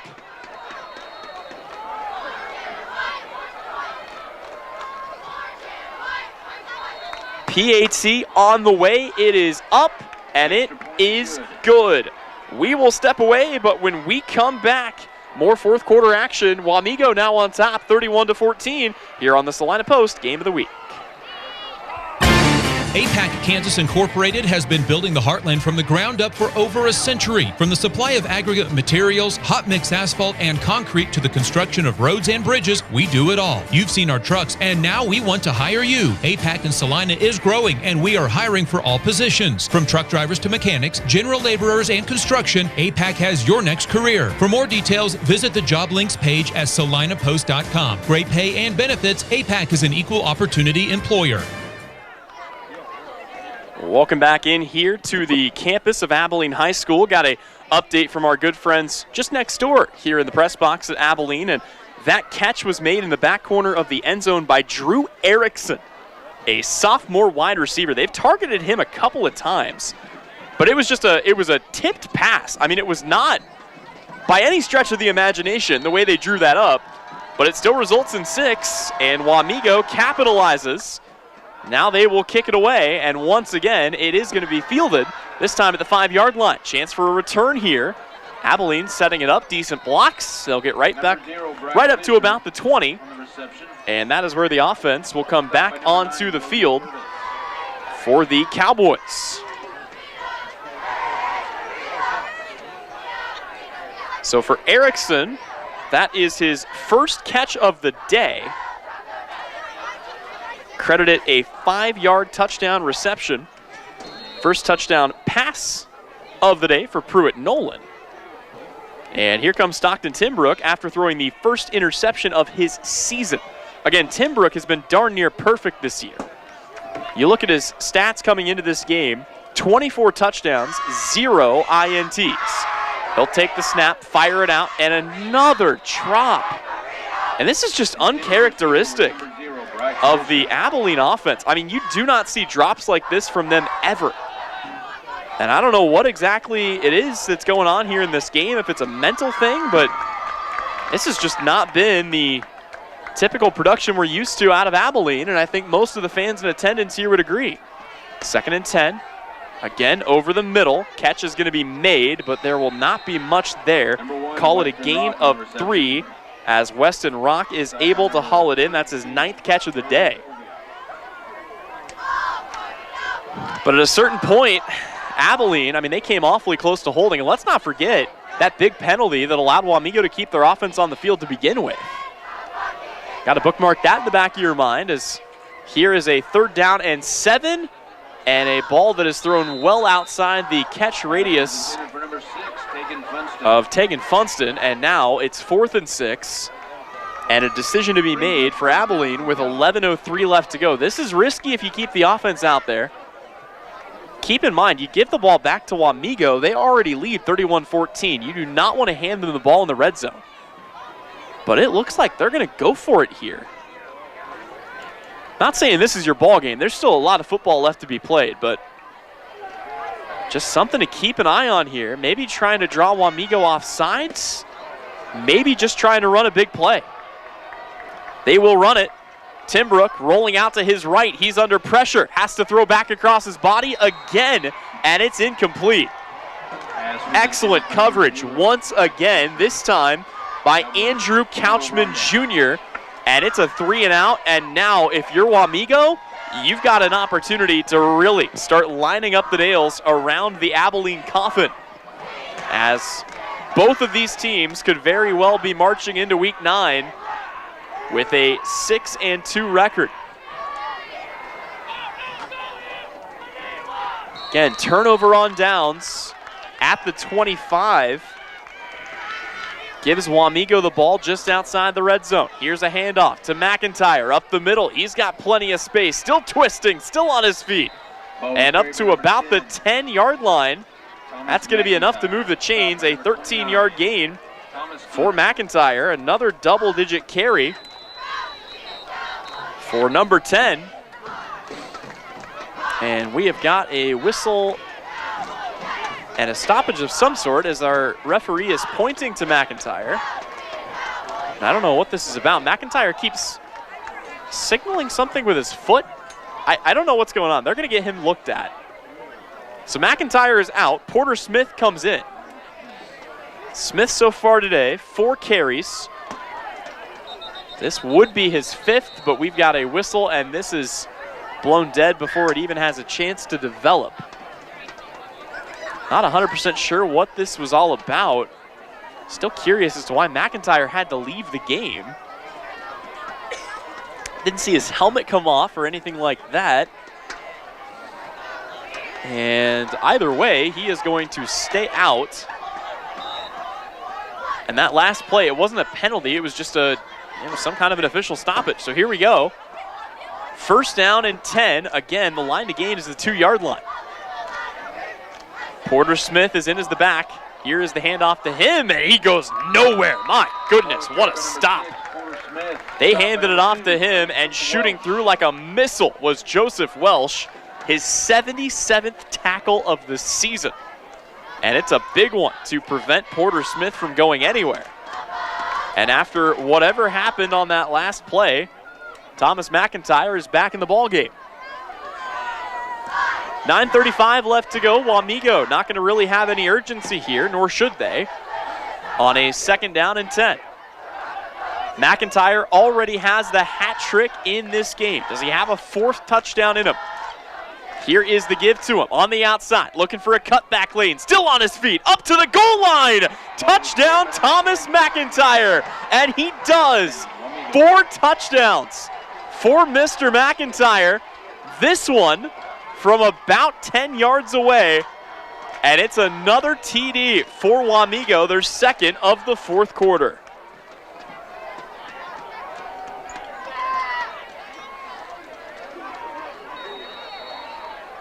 Extra point unit on to try this one. And this game is starting to get out of reach as the PAT is on the way, and the PAT is good. Another score for the Red Raiders. They now lead it 38-14 with 9:14 left to go. We will step away, but when we come back, more of your Game of the Week presented by Salina Regional Orthopedic and Sports Medicine. Insurance is something we all need in our business, home, car, and life. But do you really understand what's covered? And most importantly, what you are paying for? Hi, this is Rob Carlson in the Salina office of Smart Insurance. Change is good, especially if you haven't looked at your insurance policy lately. I can help you understand what you need and where the gaps are in your coverage. We provide free quotes and take pride in looking out for you. Smart Insurance, with locations in Salina, Abilene, and Harrington. Give us a call today. And with that, we are back. Tyler Henry alongside you. A 38-14 lead for Wamego. And it has really ballooned here in the 4th quarter. Don't forget, we didn't have any scoring at all in quarter number 3. Both teams really just had one drive each to speak of, and both ended in a costly interception. But Wamego took back over, drove it down the field. They got a big penalty courtesy of Abilene, who kind of just gift wrapped it to them. And from then on, I mean, it really was just a big momentum swinger in their favor. They got a touchdown. They pinned Abilene deep on the kickoff with a good coverage on the return. Then they forced a turnover on downs. And then the Thomas McIntyre show continued. And he picked up his 4th touchdown of the season. Of all the games I've called this year, this one's probably been the easiest to be objective. Again, love both of these schools, love both of these coaches, both of these fan bases. It's been a good one. But I don't think there's any questioning that Wamego has been the bigger, tougher, faster, stronger team today. And they've shown it really in all facets. Abilene's given them a good fight, but they trail it big on the scoreboard right now. They need a big play. They're looking for it here as Timbrook is motioning deep. He will launch one. That is bad news, though, and it's intercepted. Stockton Timbrook hadn't thrown a pick all season long. He has thrown 2 in this game, and this one is picked off by Drew Petty. By the way, Petty is the one that picked him off earlier. He now has both interceptions today and 3 picks on the season. That is absolutely massive. Wamego takes over with 9:04 left to go. They string together one more drive. They punch it in for 6. This game is going on ice.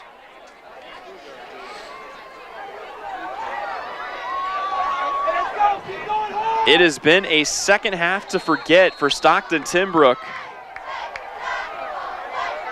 as he is, well, we'll get into the numbers after this first down and 10 play, as Nolan wants to go for the air. Now Wamego thought about taking a shot. It's going to be incomplete for Nolan. But here in the second half, Stockton Timbrook is just 1 for 7 with an INT.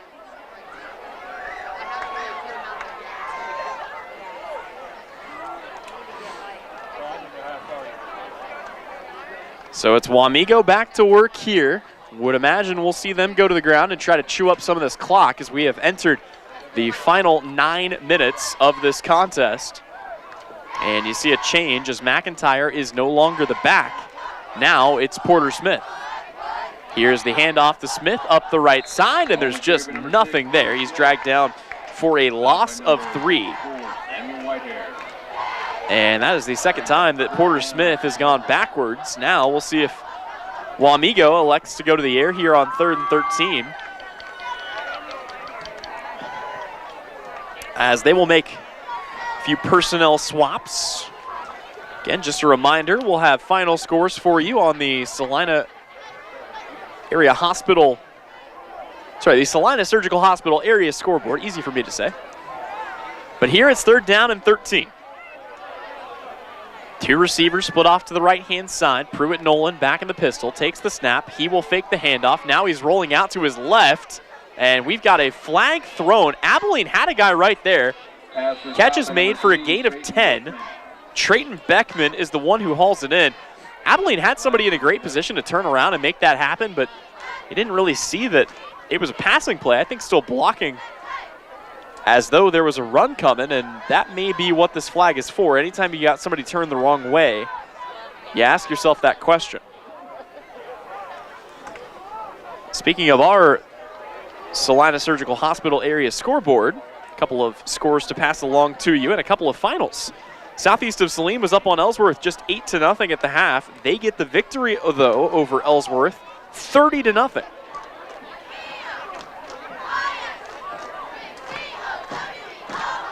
Mays South at the end of 3 is up on Salina South, 59-13. Salina Central is up on Arc City, 56-27. Whatever this is, it's against Abilene, as Wamego is going to be gifted some more yardage here. Abilene's played a clean game of football for the most part. You got to credit them where credit is due. As in this game, only 4 penalties. But the penalties on both sides, though they have not been big in quantity, they have been big in quality. And we have seen a lot of free first downs given away, and it's just kind of continued to spiral out of hand here late in the game. Still 12 minutes to go, and a long, long conversation is being had between our officials here about what exactly this is. They haven't moved the football, or they have moved the football, as it is 3rd down and 3. So Wamego back out here, 3rd and 3. Ready to roll for the final 9:35, and I think there may have been a clock issue as it had reset all the way to 12. Now it does show the correct 9 minutes and 35 seconds, and now Pruitt Nolan will have a word with our white hat about something. This whole sequence has been curious, which is broadcaster speak for I do not know what I'm looking at. It's still 3rd and 4. Nolan is going to have an empty set. Boy, this is a different look for Wamego. 3rd manageable, and they're showing air raid. I dig it. See what they can do. Nolan still looking back at the white hat, now looking over at Coach Moody on the sideline. I would imagine at some point here we're going to have a play. Perhaps. Okay, the clock will run. Play clock is running. Game clock is running. And, I mean, it's a fresh 40 on the game clock. Wamego is going to be content to waste almost a full minute here, I would imagine.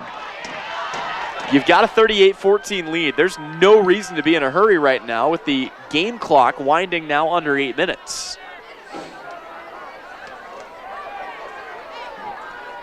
Just some simple time wasting going on here. But I am interested to see what Coach Moody's got up his sleeve on 3rd and 4. Here we go. Empty set for Nolan. 5 wide receivers for the first time all night, and it's dropped. Boy, he had a receiver over the middle. That was Mason King. Mason King is a sturdy fella. He had throw a block there early and then jumped off of it and looked like he was going to be in a position to make the catch. And for the first time all night, Wamego will punt this away. Just goes to show you how efficient they have been. Another final to pass along to you. Rock Creek defeats Concordia 43-7.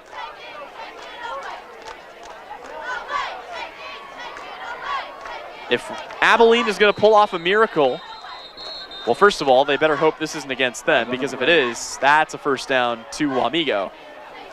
And that would be the straw that darn near comes close to breaking the camel's back. It is not, however, against Abilene. It is against Wamego. That will back up this punt attempt even further. It's a procedure penalty. If you're Abilene, though, again, you're looking for a spark, and a lot of times that comes on special teams. See if they've got something in them here. That is a solid punt. It'll be fielded here at the 30. Sidestep, now working his way back to the sideline. Still tripped up, still looking for blockers. Dragged down at the 44-yard line. That is where the drive will begin for the Abilene offense. Brax Fisher with a decent return. But the big thing here, you can't try to do too much. We saw what happens when you do that on the very last drive. And it was a one-play drive for Stockton Timbrook, who launched a ball deep downfield right into the waiting hands of Drew Petty for his 2nd interception of the day.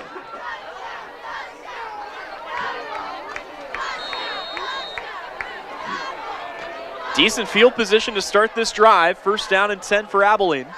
7:30 left to go. They trail it 38-14. 2 receivers split out to the right-hand side. One comes in motion. They will fake the handoff on the end around, give it to Zach Miller.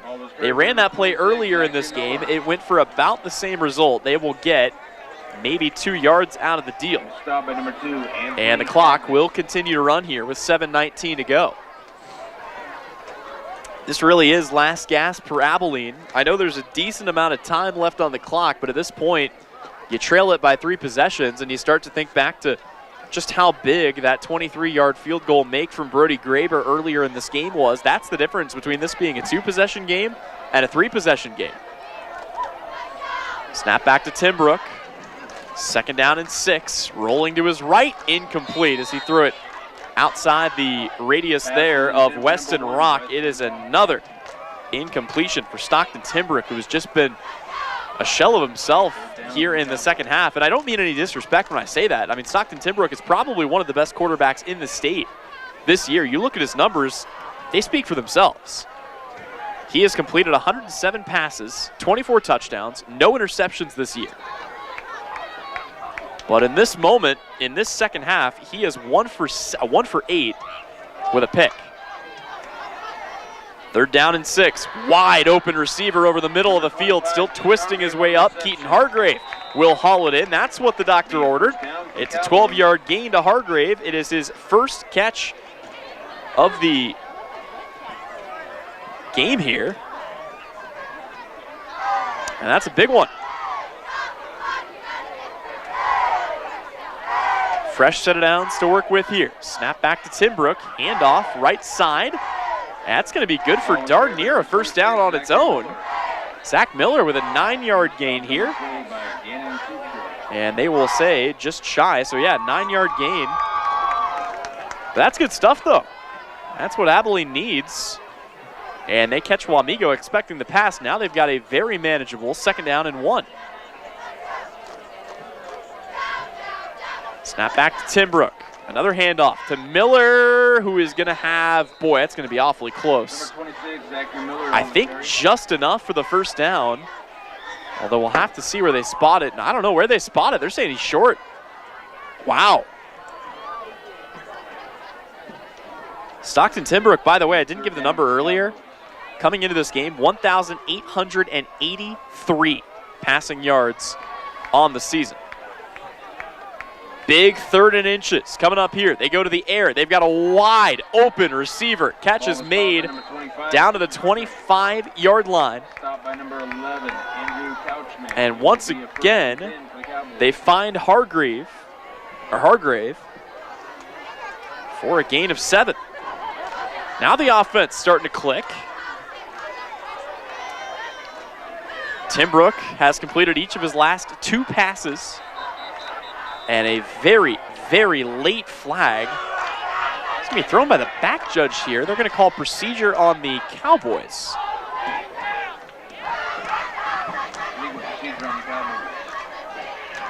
Timbrook's walking off the field. Now he's just coming out to get the play. I thought for a second there may have been a timeout called there that I just didn't catch, but time is one of the biggest factors in all of this. It has not stopped running since the completion. It's down to the final 5 minutes. Abilene feeling this one start to slip away. So 1st and 10 or 1st and 15 from the 30. Quick route over the middle. Catch is made and up to the 20-yard line.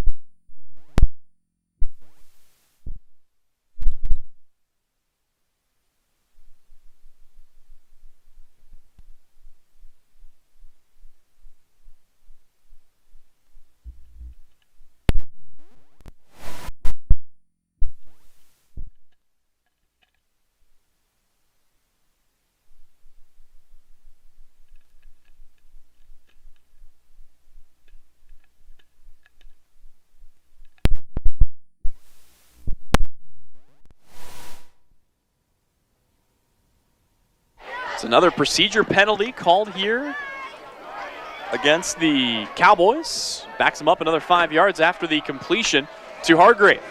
So it's 2nd down and 10. Rolling out to his right, firing it out. It's going to be caught near the first down marker.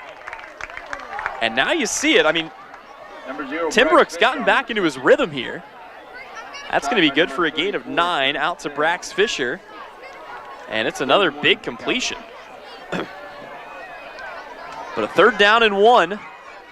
Wamego 1 stop away from really putting this game on ice. It's already close with a 3-score game and under 4 minutes left to play. But after what I saw at Salina Central last week, anything is possible if I've learned one thing. Here is the snap. Fake the handoff. Under pressure. This is going to be chucked to the end zone. Incomplete as out of bounds. And guess who? Drew Petty almost came up with his 3rd interception of the day. Again, insanity. Timbrook had not thrown a single pick all year. He almost just threw 3 to the same guy in one game. And this now truly is the last gasp for the Cowboys, but with the lack of urgency, I think they understand what many on the Wamego sideline have known for the last 8 minutes or so. This game has been out of reach. Wamego still taking their time to get set here. They've got under 3 minutes to go. They trail by 3 scores. Timbrook back in the gun, takes the snap. He is under pressure as Wamego set the house, and they're going to get him. Balls on the deck. It's a fumble. Waiting to see the official signal, and yeah, there it is. It is a fumble They say his arm was not moving forward, and Wamego will take it over. That's your ball game right there.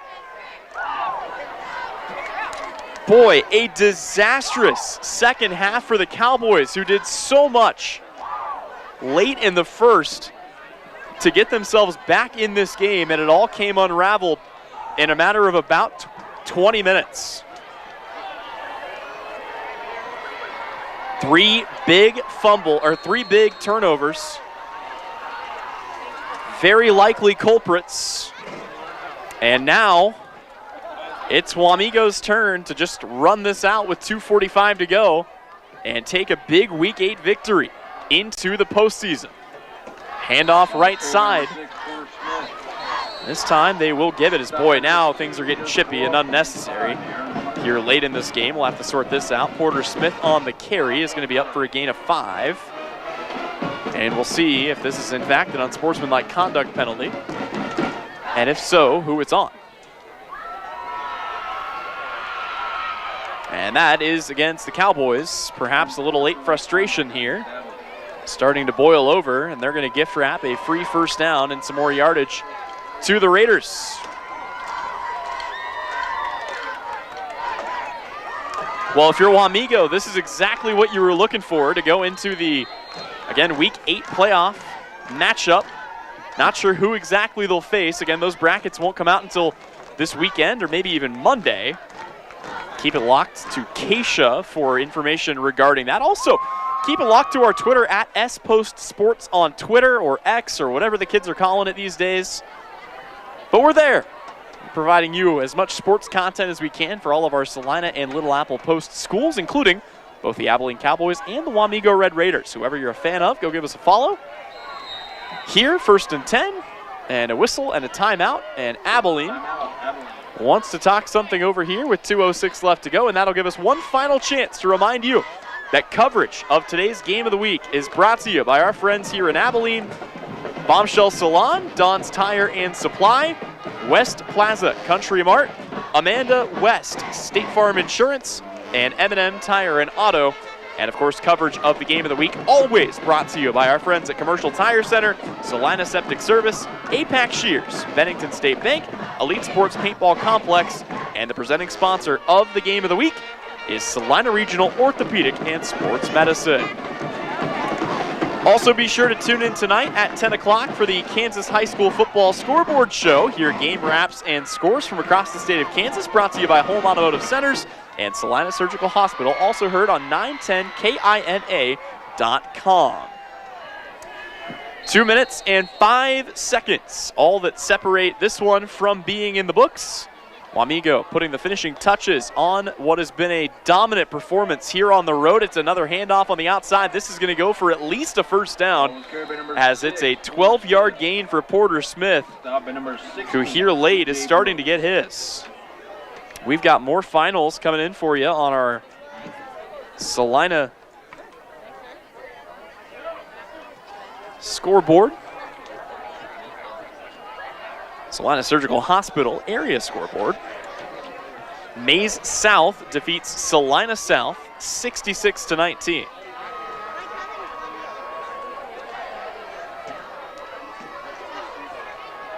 First down and 10, Wamego. Continuing to let some time run down here. Again, no sense of urgency, nor should there be, for the team in white. Another handoff, right side. Big stiff arm there. It's only a gain of 3, but I'm sure Porter Smith will be sifting through the tape to find that one, as it will result in the loudest gain of 2 that this game has seen. Going to try to figure out the final stats for you in between the break, but give you a little spoiler for what comes next. Thomas McIntyre is our player of the game. 4 touchdowns, and I mean, he almost cleared 40 carries tonight. Just ridiculous numbers out of one of the top backs in Class 4A. And this Wamego team, they were in the state championship game a season ago. They are going to be hungry to get right back there again this year. Final minute and the final play here. It's another handoff. It goes for a short gain of 6. And that is going to be about all she wrote. Both teams will head to the sideline. And here in Week 8, it's the Wamego Red Raiders who march into town. They will walk out with a 38-14 victory. And teams will head into the postseason in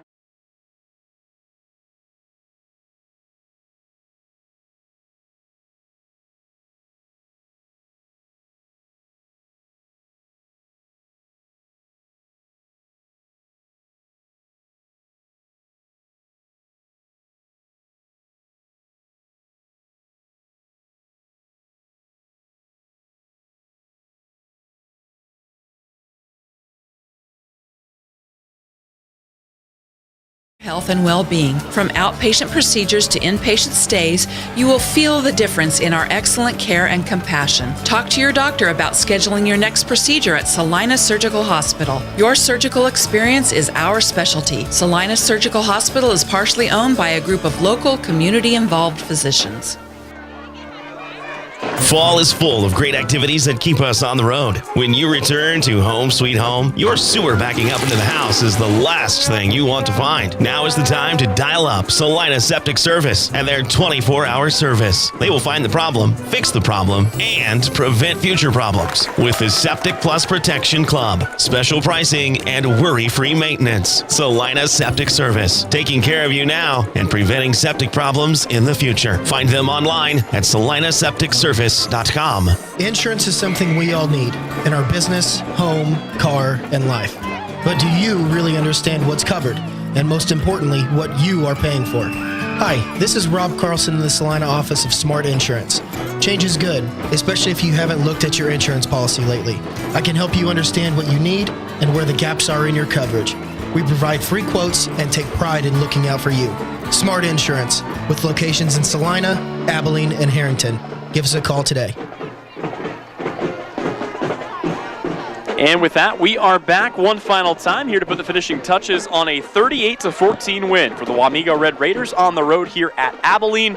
And a couple of things to take care of here on our post-game report. And let's start with a look at our Salina Surgical Hospital area scoreboard and take a look at a couple of games happening around our area. Some finals to pass along to you from earlier on in the evening. Again, these came in while this game was still in progress. Southeast of Saline defeats Ellsworth. That is the number 4 team against the number 5 team in Class 2A, and a definitive win for the Trojans, 30-0.